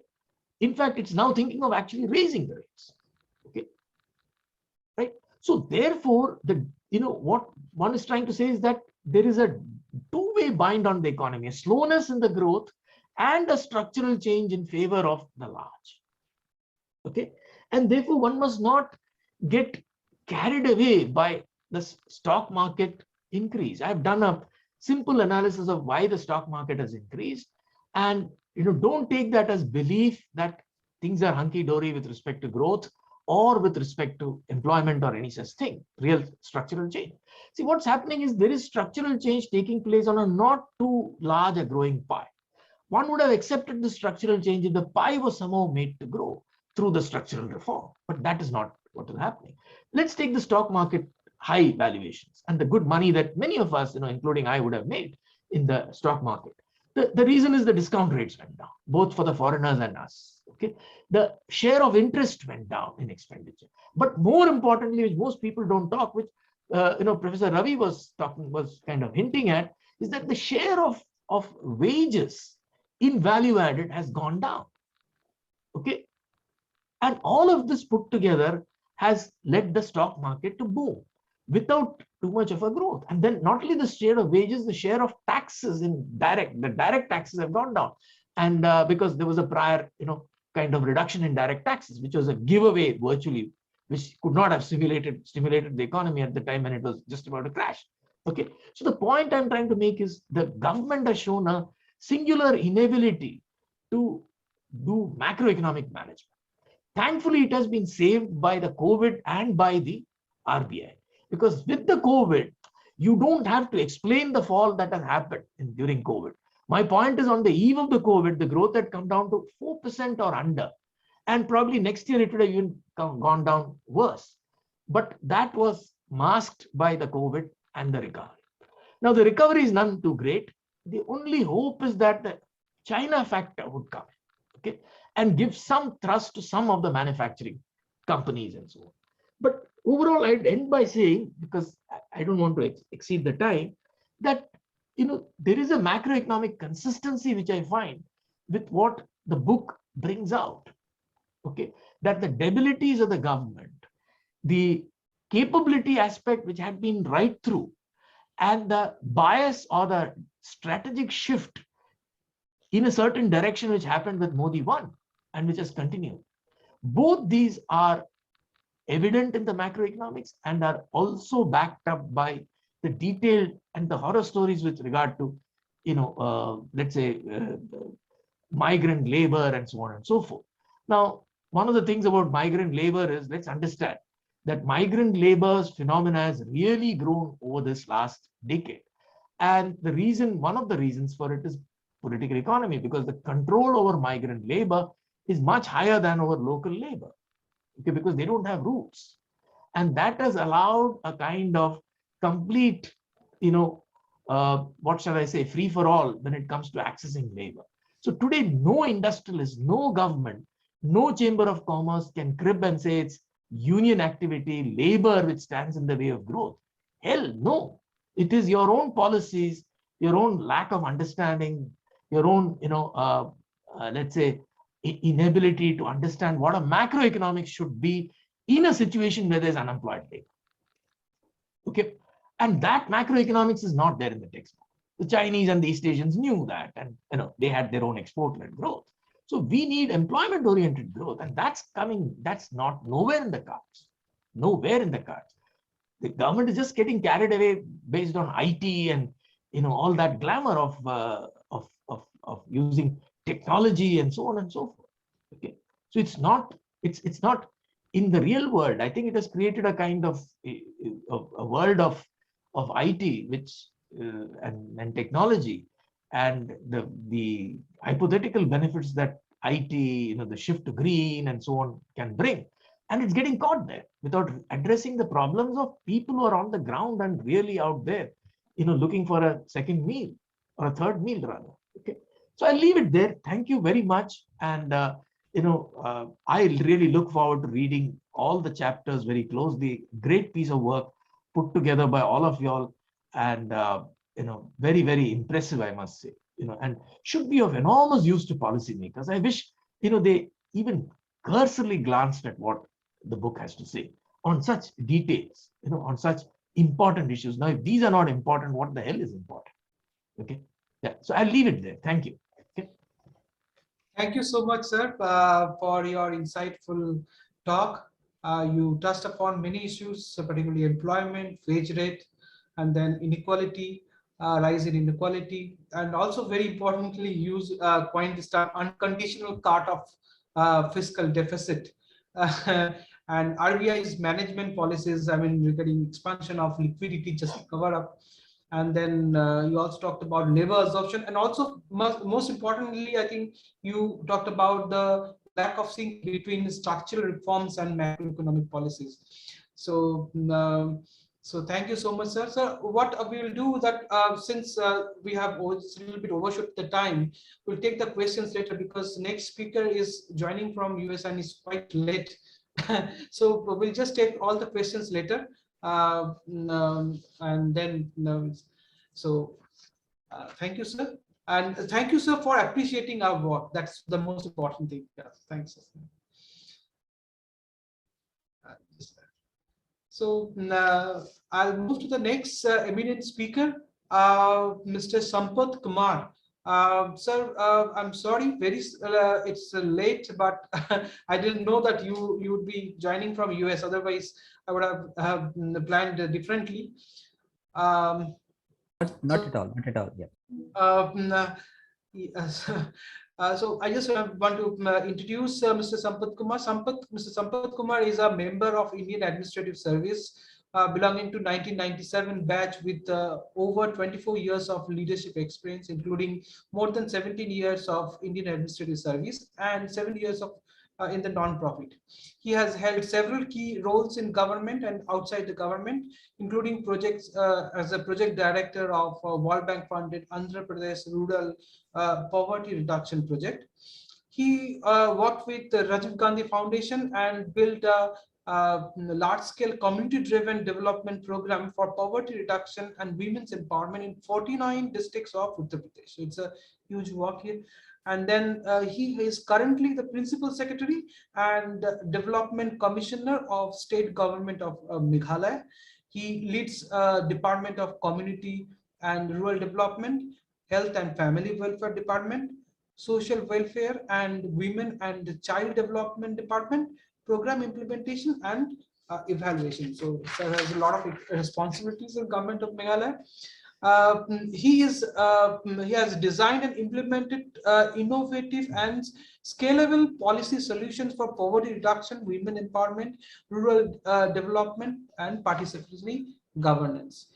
In Meghalaya, he, along with his committee team of development professionals, launched the State Capability Enhancement Project as a means of strengthening state capacity while successfully tackling the complex development challenges, including the COVID-19 pandemic. He played an instrumental role in enacting the first social audit legislation in India.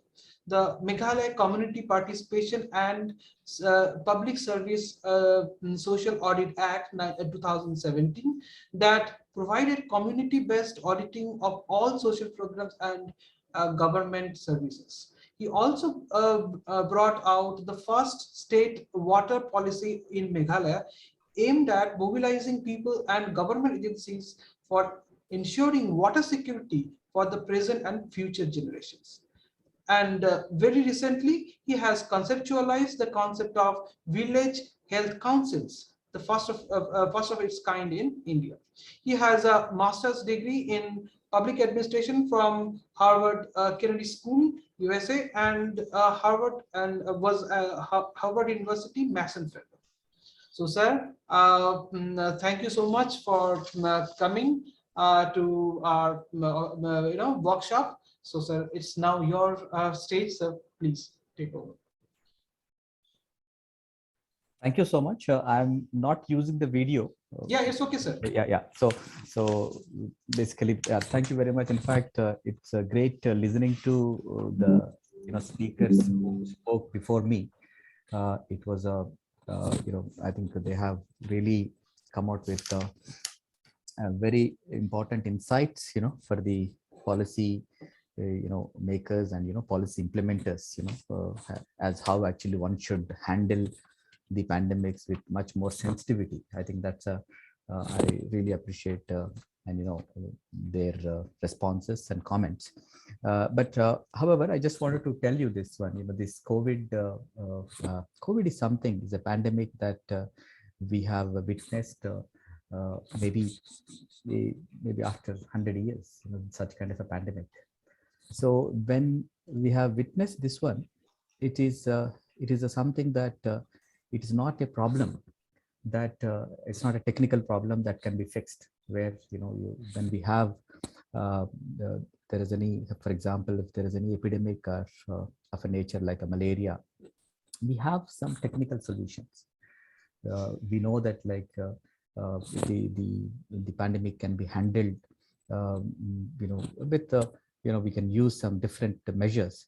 But since it is a very unknown thing, and then the question is that in fact even people and and especially those who have the voice, in fact in terms of like the way everyone they thought that especially they were looking for as a technical solution, whereas the problem demands an adaptive solution.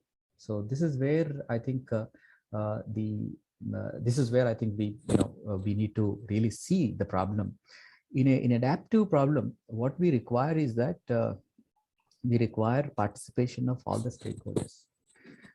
Yeah, but like what has happened, like initially was that people were looking for looking at the authority for providing solutions. So in the process, definitely the kind of challenges that one would expect they would arise. But what we did in Meghalaya, that's what we wanted to say. I wanted to say like we tried to do differently. We have followed an approach which is especially we don't know the problem, so we started understanding the problem. So we have followed an approach, I call it like a problem driven iterative adaptation approach, where we started understanding the problem. We started for understanding the problem from different stakeholders. We have a different stakeholder meetings on a daily basis we started having. And in this process, actually, what we understood is that like we started actually giving the work back to the people, especially to the communities. Yes, this is something that COVID is something that each one has to participate in preventing it, rather than actually looking at a solution where you stop the borders, stop the movement, then the COVID can be stopped. So this is where actually we have come out with an idea of like how community can be mobilized, how actually community can in fact see the problem from the instead of actually looking at solutions from the externally, like from outside, how actually they can contribute, like from inside out, but inside outside, inside to outside perspective, how actually they can solve. So this helped, in fact, what I wanted to share it with you. In a 2 week span, 7,000 community COVID management committees were established in Meghalaya. And this was, I'm talking about in the month of April 2020. And these community COVID management committees, they started actually, we started working with them. We started working with the communities, and we started working with a local we have given a framework and mostly the the broad guidelines, but it is at a local level, the participation that has affected in terms of how actually we dealt with. So this was what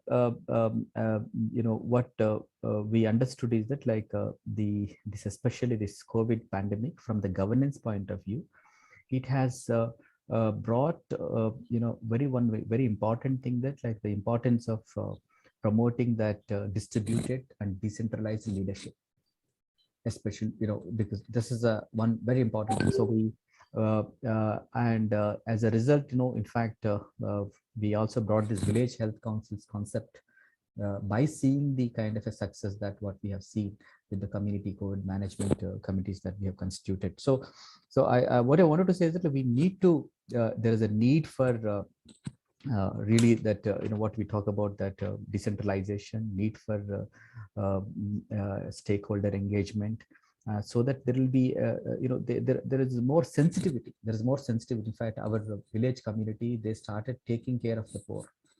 And at the same time, the state also started actually providing very sensitive support. This is where Meghalaya has done differently in terms of the COVID management.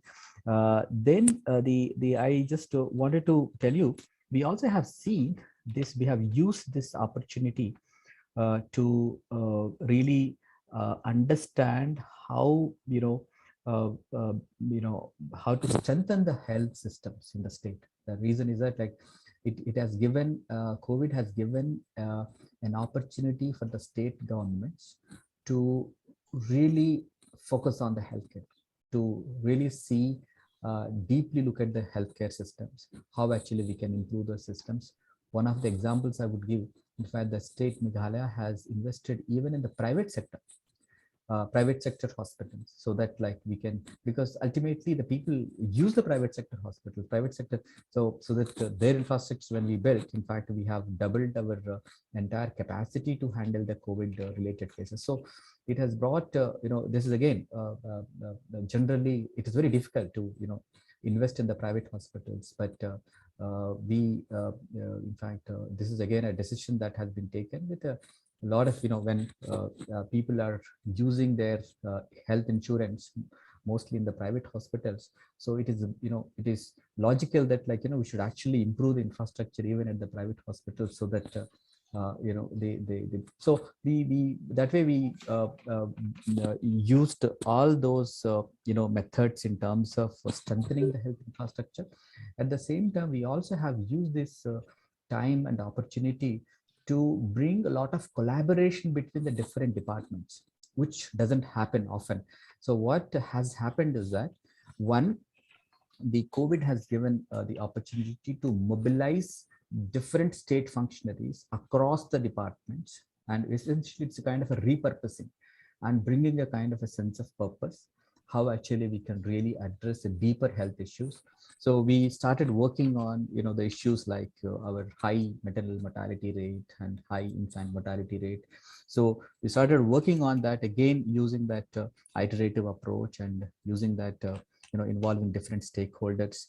And our meetings actually used to, like, it is a very iterative, including the political leadership. So with all that, the feedback that what we get from the field, actually we will take it to the the group of ministers, we iterate there. So it's a kind of this entire approach was actually, we could able to generate a greater political supportability. So, and in the process, actually we could see a lot of policies coming. One of the policies I would like to share it with you, when there is a economic issues related to the COVID, yes, then we said, like, unless we increase the women's participation, though Meghalaya is a matrilineal society, the women are not actually, are not taking active role in terms of the village community institutions. So we brought a women's reservation during the COVID period. The cabinet has taken a decision. This is an important thing, so that which would actually bring a greater economic activity when actually women take charge of this community and local body institutions. So that's another area that how actually when we work in a collaborative way, how actually things can change. Besides that, again, we thought like we have solved the issue with the COVID wave 1, but when the COVID wave 2 came, Delta variant, it hit seriously again. There again, we started looking at again the problems in a different way. Instead of like, okay, the vaccine is there, but vaccine, we have a lot of vaccine hesitancy in the state, especially among the especially the rural areas, and especially among the indigenous population. So we have again have to work very again with a very adaptive way. For that, what we understood is that how actually we can reduce the deaths that caused by this Delta variant. So again, we came out with a very interesting thing. We have used again with a lot of consultative process, we have come out with our own step-up protocol, which is again which has been appreciated by the ICMR, where by using again a public health measures, we could see that our the death rate has been almost like reduced by half by using that kind of a local innovation, local solution for addressing the disease. So what I would like to say is that there is this entire thing, again, though we are a smaller state, but we could able to bring out a kind of a treatment protocol, that was really helpful in saving a lot of lives. So what this approach of the collaborative approach, working together with the different stakeholders and finding a solution for the problem that is not really defined or not known, I think this helped us a lot. But as I said, this kind of pandemics require adaptive leadership. Not only this kind of a pandemic, most of the complex problems require this kind of an adaptive leadership, adaptive change. So as part of this, in fact, we have come out with a kind of a 6-pillar framework, how actually we can build a state capability framework that would actually help in terms of addressing complex challenges like this. So that's something that we have been seeing a lot of good results. When we applied the similar kind of a framework for reducing the maternal deaths, we could see a significant decline in the maternal deaths. Same is the case with the child deaths. So same is the case with in fact the rural employment generation are reducing the malnutrition. So a lot of things can happen. What I wanted to say, like the COVID also has given and taught us something that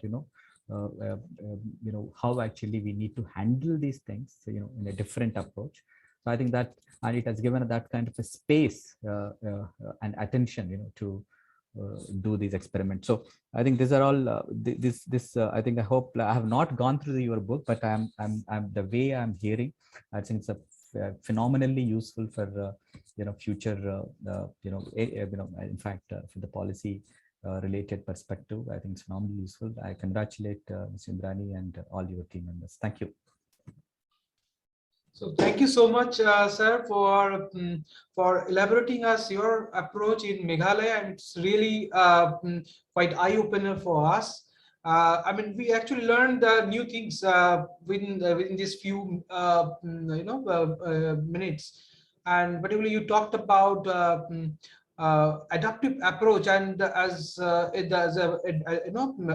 adaptive leadership. Particularly, you talked about problem-driven iterative approach, and as an outcome of that, what probably we get that in Meghalaya, we have this new treatment protocol, which is something I'm sure that most of the researchers who are part of this panel today, I mean, who were part of this workshop, many of them would take interest in further to analyze how it has worked out, and that will be kind of role model for other states to replicate also.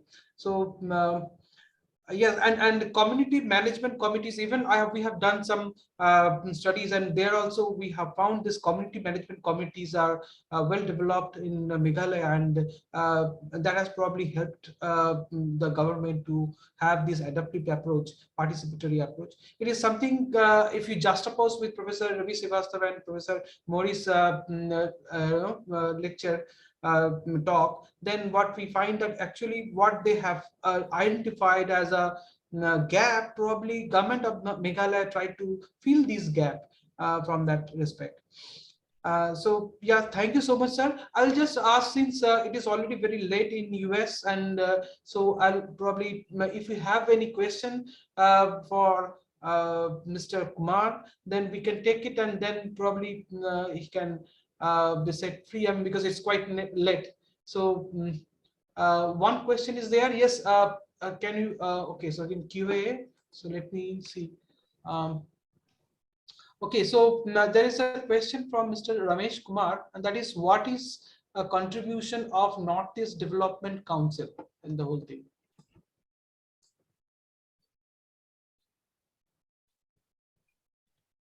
Hello. Yeah. So they. I'm sorry. So yeah. So in fact, the contribution of Northeast Council is, in fact, Northeast Council is essentially, it's a funding agency. So it's a more in terms of like for infrastructure improvement, they do provide support to the states. Okay. So okay. So any other questions? I don't think is there any. Sivansh, there is no question for Mr. Sampath Kumar, right? Anymore? No, sir, not anymore. Okay, sir. Thank you so much, and thank you for staying with us for so late.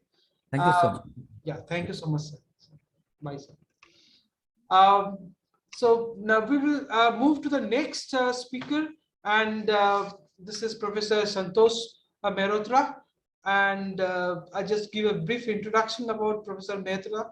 I mean, Professor Mehrotra is a visiting professor at the Center for Development, Bath University, UK. And he was a professor of economics and Center for Labor in JNU. He is a head of UNICEF Global Research Program at Innocenti Research Center, Florence, and chief economist, Global Human Development Report, New York in 1991 to 2006. Was the head development policy division of India's Planning Commission. Then he became the director of National Institute of Labor Economics Research from 2006 to 14.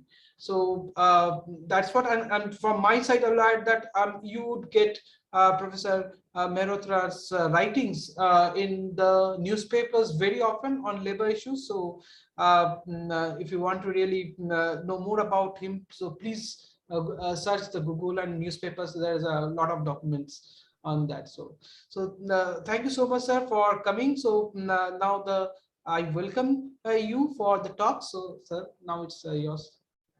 Thank you very much, Indranil, and first of all, congratulations to all of you for what looks like a very impressive book. I have to say that unlike Ravi, I have not read it yet. I've just not had the time since you sent the book to me. I'm grateful to you that you have sent it, and I really very much look forward to reading it.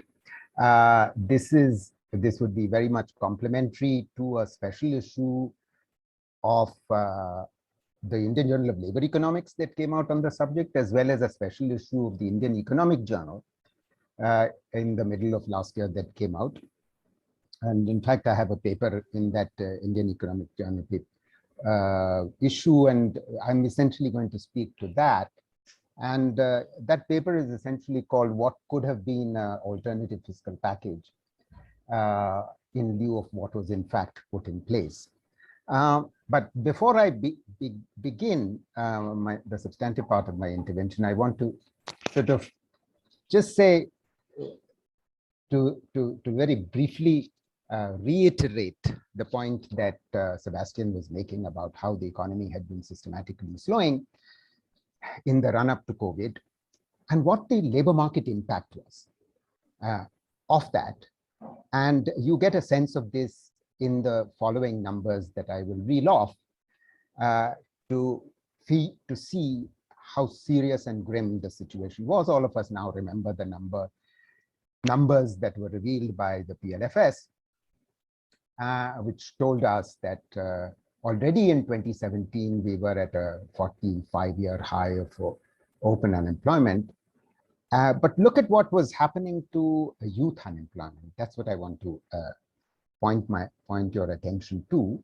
And the first number I'll quote is for 2012 employment and unemployment survey, and then I'll give you the number for that 18-19, and you'll see how very seriously the situation had deteriorated for the reasons that I think the previous speakers have already mentioned. And I'm going to give you the open unemployment rates. We also know that the situation was very serious, very grim in respect of the employment rate, because India's employment rate, which is the WPR, was in the region of 40% when the global average is about 61%. So you can already see that there was a pre-existing structural crisis upon which was wrought this slowing growth and a reversal of the structural transformation that had been underway till at least 2012. So by level of education, for secondary, the open unemployment rate for youth between 15 and 29 went from 4% to 16%. For those with higher secondary education, it went from 7% to 22%. For graduates, it went from 20% to 38%. And for postgraduates, it went from 20% to over 43%. And for those with technical degrees, it went from 19% to 39%. That gives you a sense of how serious was the employment crisis already pre-COVID, primarily on account of the slowing growth rate. Of course, in addition, there was the problem that larger numbers were joining the workforce. Now, I'm going to structure my remarks in three ways. One, I'm going to speak about why our contraction was the worst in FY21 in the world, practically. Then move on to what the institutional gaps are, because since your concern is about institutional gaps. And in that context, I'll speak about the fiscal measures that could have been taken, and finally close with how it could have been financed.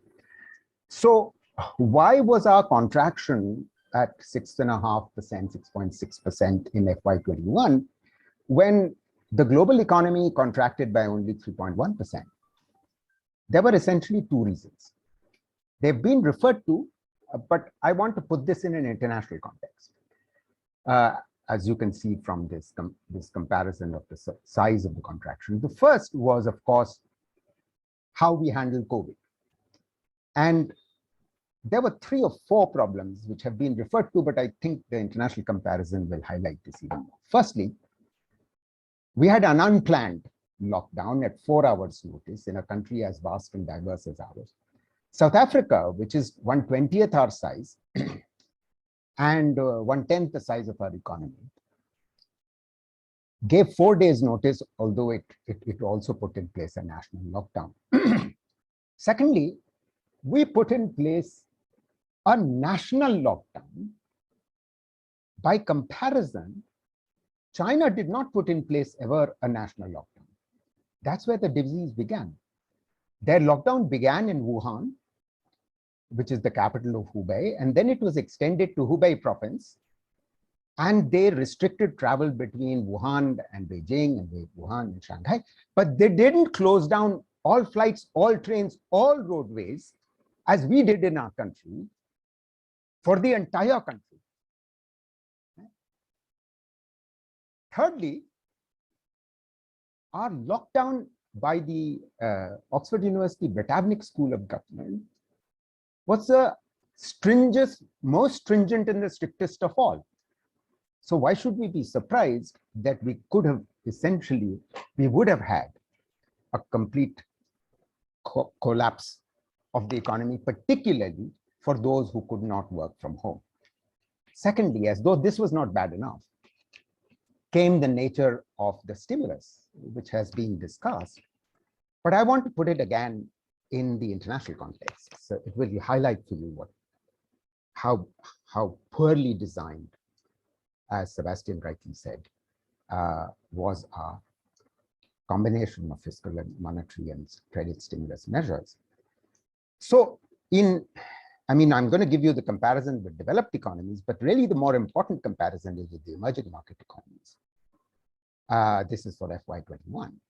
Now, developed economies, as you would expect, put in place a fiscal stimulus of 8.5% of GDP, emerging market economies of 4.7% of GDP, and India put in place a stimulus of 2.2% of GDP, less than, about 40% of what the emerging market economies put in place.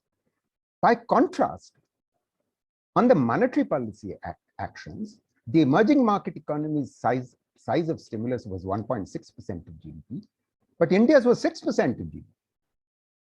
And on the credit side, on credit stimulus, the emerging market economy stimulus was 1.9% of GDP, and it was, in our case, it was 7% of GDP. That's how you got to these massive numbers of 20 or whatever lakh crores that were being bandied around. So in this context, you can see the imbalance, and I think Sebastian has already referred to this. I was part of government in Yojana Ayog, I think, as Indranil was saying, when the 2008 crisis came. But just by way of comparison, I want to sort of remind all of you that when we put in place a stimulus post-2008 crisis, which was a much weaker, which had a much weaker impact on the economy in any case compared to the once-in-a-century crisis that we just come through, we put in place a fiscal stimulus of 3.5% of GDP in 2008 and 9. So, which gives you a sense of the order of magnitude, we need to keep these facts in mind. Let me turn now to where we went wrong and what we could have done and which we didn't. And these actions could have been taken in the short run and which would have had medium-term impacts. And the tragedy is that they are still not being put in place. And we really need to think about these still. So had I been in the Ministry of Finance, one of the first things I would have done is a proper cash transfer. And this is a huge institutional gap that already existed and continues to exist. Because what we know is that there was already building up an aggregate demand problem prior to the COVID crisis, which was exacerbated by the collapse in jobs that I've already referred to just now, and which went further on account of the COVID impact and the lockdown impact in a most devastating manner, numbers that I will not talk about. Had we in place a minimum income guarantee, about which I've written, I have a separate paper on this, on the ICRIER website, in fact, a long paper, we could have intervened immediately. Now, you would say, oh, well, we already had PM Kisan from the beginning of 2019. Well, let's just remind ourselves that we do have the institutional structure to put in place a proper cash transfer across the country. Why? Because there are essentially, if you look at the international evidence, you will find there are three basic prerequisites for putting in place an effective cash transfer program.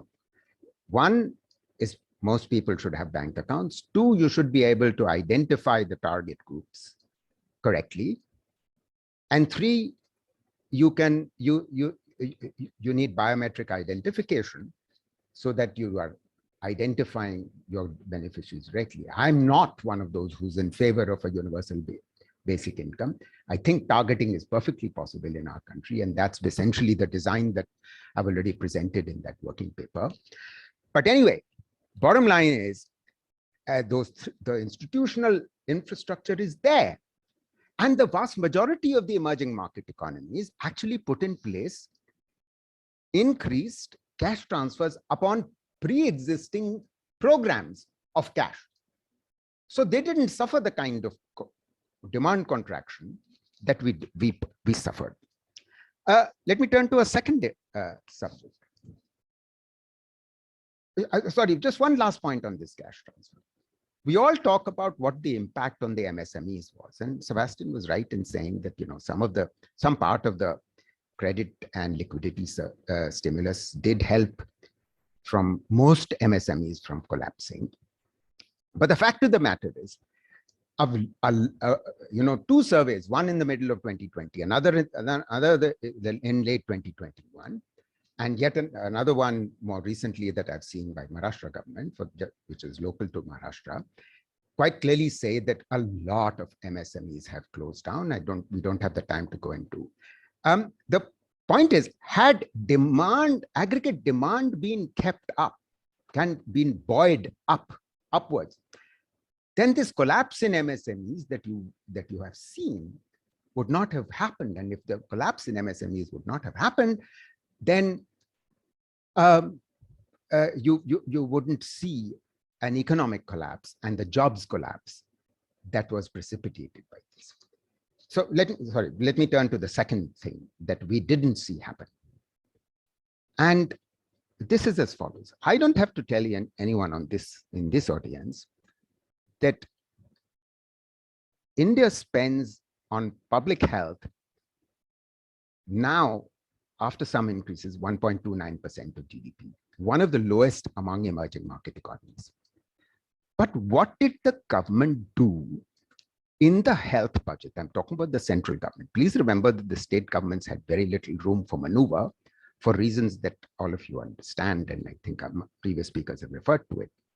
But listen to these numbers. If you look at the allocations in FY21, FY22, and FY23, it will shock you to know that the allocation in FY21, which was the first COVID year, was 86,000 crores. And this included, of course, some of it for vaccines and some of it the additional allocations for that. 15,000 crores was for temporary COVID centers, ventilators, PPEs, etc. So it was 86,000 crores in FY21, but it remained at 86,000 crores in FY22 and still remained in the most recent budget FY23 at 86,600 crores, which means that in real terms, health expenditure by the central government actually contracted at a time of a once-in-a-century crisis. So instead of an increase in allocation, what you're seeing is a reduction. Now, why is this such a serious gap? I'm really glad that, Meghalaya secretary talked about what Meghalaya did in Kerala. I mean, the point is, those were precisely the kinds of actions. But imagine how much better would have been the impacts all across the country, especially in the southern states, had increases in allocations actually taken place. And these are the reasons why the second wave was as vicious as it was. As it is, we delayed ordering vaccines, and which is incredible for the world's largest manufacturer of vaccines. Anyway, the third, I believe, gap, which I would call an institutional gap that was left behind and could have been an action that could have been taken and it did not, was that in addition to what was put in place, the additional 40,000 crores for Manrega, we needed desperately an urban employment guarantee. Why was it needed desperately, and it still is needed? Because it would have partly been substitutive of the spending that the state was undertaking on Manrega, because it would have attracted workers back and it would have provided workers on a sustained basis for the MSMEs. Had this happened, we wouldn't be where we are and where we were. Now, you may well say, oh, fiscal deficit was already rising. Well, fiscal deficit was rising post FY 2021 and including FY 21 because of what has been hinted at earlier, and I am about to finish in the next 2 or 3 minutes, because the government had actually cut corporate tax rates overnight in the middle of 2019. It had already eliminated the wealth tax in 2015. And in the corporate tax rates, which were promised to be reduced in 2015 by Arun Jaitley over a 5-year period at 1 percentage point a year, was not done then. And then suddenly just before just after the government wins the election, hoping that possibly private investment will revive, it gives a giveaway of 1.5 lakh crores of corporate tax by reducing it overnight. And I believe that this is precisely one of the reasons why, petrol and diesel prices have been rising. Let me close by very briefly saying what I believe, how we could have financed it. Not that I expect this government to do so, because clearly, while the rest of the world since 2008 has gone Keynesian with a vengeance, we've had since 2014 a government here in place which has gone neoliberal with a vengeance. The tragedy is that it is neoliberalism without understanding macroeconomics 101. It would have been, had the government not been facing a very serious fiscal crisis, a silent fiscal crisis, even prior to COVID beginning, its potential for borrowing more would have been there. Therefore, one would have expected, 2 or 3 actions which could have increased or improved its fiscal space. One, as I said, a surcharge on corporate taxes could have been levied once COVID began, but it was not implemented. I mean, especially when you had just in 2019 reduced corporate tax. You had, after all, when you eliminated the wealth tax in 2015, you had put a 2% surcharge on personal income tax for those who were earning more than 1 crore. You could have just as well have done this on corporate taxes and called it a surcharge for COVID purposes. You could similarly have imposed a 1% surcharge or 2% surcharge on very high incomes, so 1 crore and above, on personal income tax. Because what we've seen, as I think the previous speakers have rightly pointed out, is that in the absence of these kinds of actions, listed companies' profits were actually the highest in FY21 in 7 years. Why are we surprised? Input costs fell. The stock market is doing very well when the economy is doing very badly. And how did the corporates use the reduction in corporate tax rates, and also the massive profits, the highest in last 7 years? They've de-leveraged. They've paid off their debts rather than investing more, and more people have taken money abroad. So the third and final thing, and I will close now, the government could have undertaken a restructuring of expenditure. A crisis is also an opportunity, and there are at least 2 or 3 areas where they would have been that. This was an opportunity which the government could have piggybacked on. I mean, it keeps talking about reforms, second generation reforms, and so on.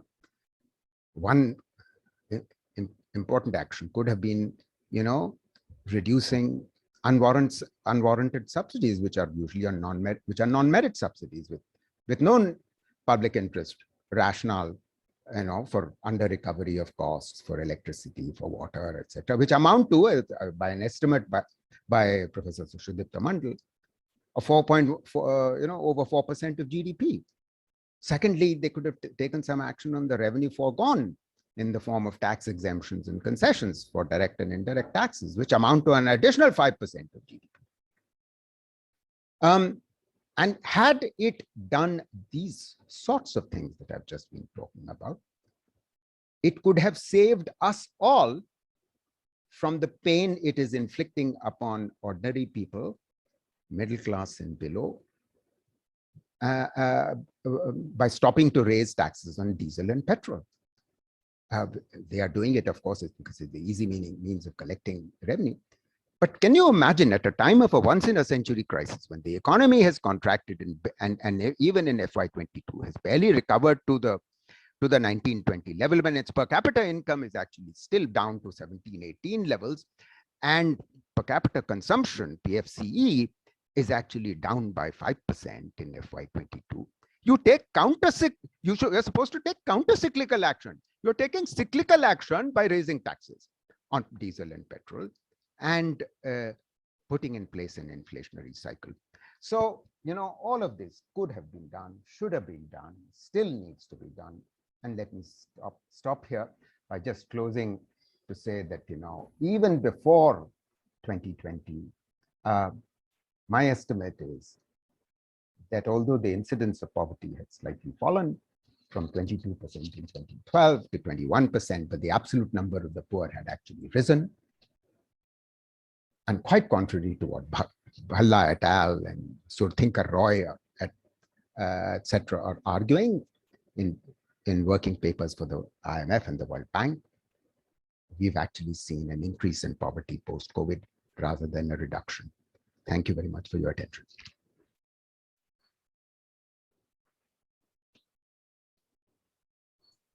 Thank you so much, Professor Mehrotra, for your insightful talk and particularly quite a powerful talk, I would say. And we touched upon many issues, particularly macroeconomic issues from unemployment. We actually talked about the national lockdown vis-a-vis local lockdown thing, right? Which most of the countries have not done, but we have gone for national lockdown. Then the most important thing that has come out is about insufficient fiscal measures, and in the context of lack of corporate taxation, or rather reduction in the corporate taxation. So that has been a very important thing. And then you also touched upon the minimum income guarantee issues, although you said that you were not a votary of that. The cash transfers issues, and you said that the mechanism is already ready, so we could have done more on that. And the most important fact, actually, we all have gone across it, and that is the lack of aggregate demand. So and the consequent collapse of MSMEs in many parts of India. So, and that has been one of the things that you have highlighted. And at the same time, you have also talked about very emphatically, you have talked about the health expenses. Lack of health expenses, particularly that we have, if you compare with the different countries. So, and most importantly, you talked about the real decline in health expenses in real terms. In nominal terms, it remains same, but in real terms, it's actually goes down. And the last and not the least, the alternative scheme of things that you have proposed is, I think, quite enlightening in the whole thing, and that is more surcharge on corporate taxation, and then another thing, surcharge on super riches, right? So additional tax income. So basically, if you say that, well, the fiscal deficit that we see probably is a result of lower taxes, rather it should have been the other way around. So we should not really rejoice on higher fiscal deficits that come out in the COVID times. Indranil, just one clarification. I'm not in favor of UBI. I am very strongly in favor of a reasonably targeted UBI, and I believe very strongly that it's possible to do this kind of targeting in our context after we have a socioeconomic and caste census. Let me stop there. Thank you. Yeah. Yeah, thank you, sir. And I'll invite questions for both, particularly Professor Berotra as well as Professor Morris. We have not taken questions for Professor Morris. For both of them, if you have any questions, I already see there has been some hands has been raised. So I have a question to Professor Mehrotra. Uh, I mean, this demand for universal employment guarantee has come from different quarters, particularly in the context where when urban unemployment has gone up, significantly. And I was roughly estimating the extra cost of providing universal employment guarantee at an enhanced wage rate of average 300 rupees per day can be met within 0.5% of GDP amount of extra expenditure for the government. So it is perfectly feasible, fiscally feasible, and we know that it would have enormous multiplier impact. It would be very effective in eradicating extreme poverty in the country. So, my question is, what are the real constraints? Why do you think that this kind of a program is not being implemented or is not being taken up seriously for discussion in the policy making circles? Thank you. Surajit, I think this is a neoliberal government in a very entrenched manner. It has no particular interest in the concerns of the poorest, I think, as Ravi very emphatically demonstrated. And it will always give this as the following as the excuse. It will say, oh, we don't have the fiscal space. But that's precisely the argument that I was undermining. And I'm really glad that you've also estimated it. I also do a cost estimate for giving 500 rupees per month to about 50 to 55% of India's households, covering both rural and urban poor. And my cost comes to about 0.69% of GDP. It's not that far at 2019-20 prices. Now, the the fact of the matter is, I've always argued that PM Kisan could be changed. What is the problem with PM Kisan? Surajit, there are several problems with PM Kisan. One, it's only for owner cultivators. It's not for tenant farmers. Second, and tenant farmers are the ones who tend to be the small and marginal. Second, it's not for landless labor. Now, and the number of landless labor in our agricultural sector is actually larger than all cultivators taken together, whether they are tenant farmers or owner cultivators. And thirdly, there is no concern for non-farm poor who are not connected to agriculture. And fourthly, it doesn't capture obviously the urban poor, as though they don't. This is not bad enough. In other words, this is not regressive enough, as though here is another dimension that they seem to be overlooking, or all of us seem to overlook with PM Kisan, which is the following: that what PM Kisan has resulted in, Surajit, is the following: that suppose you and I are brothers, sons of the same father, and we were tilling the land, and the land is still in our father's name. Today, because this cash transfer is per family, you and I go to the Patwari and get our names registered under, and our land divided. Now you get 6,000 and I get 6,000. When in my scheme of things, this wouldn't happen. It's by household. But you see, it's these kinds of things that this government is not willing to think about. It's already winning the voter, the vote of the owner cultivators, who are reasonably significant, and the rest, even if they get impoverished, there is always the free food. So there is, in all economic policy making in this government, and I don't know what kind of gap I would call this, in all economic policy making in this government, there is a predominant political purpose. It's every economic decision is subject to a political filter. Does it get me votes on it? You know, this level of shrewdness in policy making, one has never come across, or almost never come across, in the history of our country. We've seen bad, but this is beyond belief. Back to you. Okay, so there is another question from Mr. Ramesh Kumar. What is the relationship between economic growth and foreign reserve during COVID-19?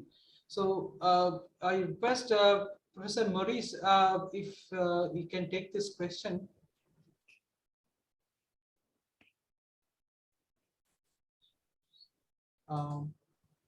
Okay, it seems that Ms. has gone a little bit offline. So, sir, can you take this question, Professor Mehrotra? So, the relationship between economic growth and foreign reserve during COVID-19. Well, what is interesting and quite remarkable is that foreign direct investment has been on an upward trajectory for the last several years. But is this a good thing is something that I would question for a variety of reasons. Let me explain. And this is one of the reasons why the foreign exchange reserves have been going up. Why would I question this? Reason one, what we have seen is that a very significant share, I have the numbers in a table which I can't quite recall any longer. I've recently done a paper on this for a book, is in services. It's not in manufacturing. Secondly, growingly, there is, as Indian firms have seen, have been losing market share, the relatively medium-sized ones and so on. FDI is coming in for the purposes of mergers and acquisition. It is for acquisition purposes as opposed to new greenfield sites. Thirdly, no more than 20% of total FDI is coming from manufacturing, which is where our needs are desperate. But there's something deeper going on, which is very, very problematic, which is the following. You see, all the way from 1991 to 2014, our exports were growing at roughly between 15 and 20% per annum. As a result of that, export to GDP ratio, which was under 10% in 1992, had grown to 25% of GDP by 2018 and had come down slightly by about 2013-14, but it was still very strong. What has happened post 2014? And one of the very important reasons is the following, that you look at the real effective exchange rate from about 2000 to about 2013-14, it's flat. It does not appreciate, which is what is driving the exports. What happens after 2013-14? Just as our FDI starts to grow, you look at the trajectory from 14 onwards for the real effective exchange rate all the way till 2019 or so, it is rising and rising and rising practically almost every year, so that the REER actually appreciated by 20%. What is the impact? The impact is the following, that merchandise exports, which were of the value of $315 billion in 2013-14, fell every year in the Ranil for 5 years. The exact opposite of what I was describing had been going on for 25 years, from 92 to 2014. You begin to see a contraction in dollar value. It comes down to $300 billion, to 270, to 265, and it comes back to 13, 14 levels only in 19. And you know, the recent hype about the rise has certainly, it has happened. But look at the relationship here between rising FDI, the strengthening of our real effective exchange rate, and the result of that is falling exports. Our CAD did not go up significantly. Our current account deficit did not go up because our software exports, our services exports, you know, tended to offset that. But there is a limit to what you can do. But the more important point here is what the domestic impact of this, of these real fall in exports, merchandise goods exports, is the following: that jobs are lost, especially because the unorganized, I mean, one of the reasons was the unorganized sector produces about 40% of our merchandise exports. Now, can you imagine what the impact of demonetization, of GST, and then the falling exports is on jobs, especially in the unorganized sector and in labor-intensive manufacturing? Because a significant part of our manufacturing, 50% of our manufacturing jobs are in 5 sectors, and they are also export sectors: textiles, garments, wood and furniture, leather, footwear, and food processing. So, you know, the government keeps telling us, oh, what a wonderful job we have done because our FDI, our foreign exchange reserves have gone up. But what is the real impact on the economy? Let's stop there. Thank you, sir. So probably we should learn from Bangladesh in this respect, I think. Okay. I did not mention that, but okay. So thank you. I think we don't have any questions. We have also overshot time, long back. But it was a very enlightening, very lively discussion, and you know, the whole morning session. So I'm thankful to every speaker, every panelist, and all the attendants. So thank you so much for spending your time. We'll have the recording, so we'll share the recording with everyone else. It will be in the public domain. So thank you so much.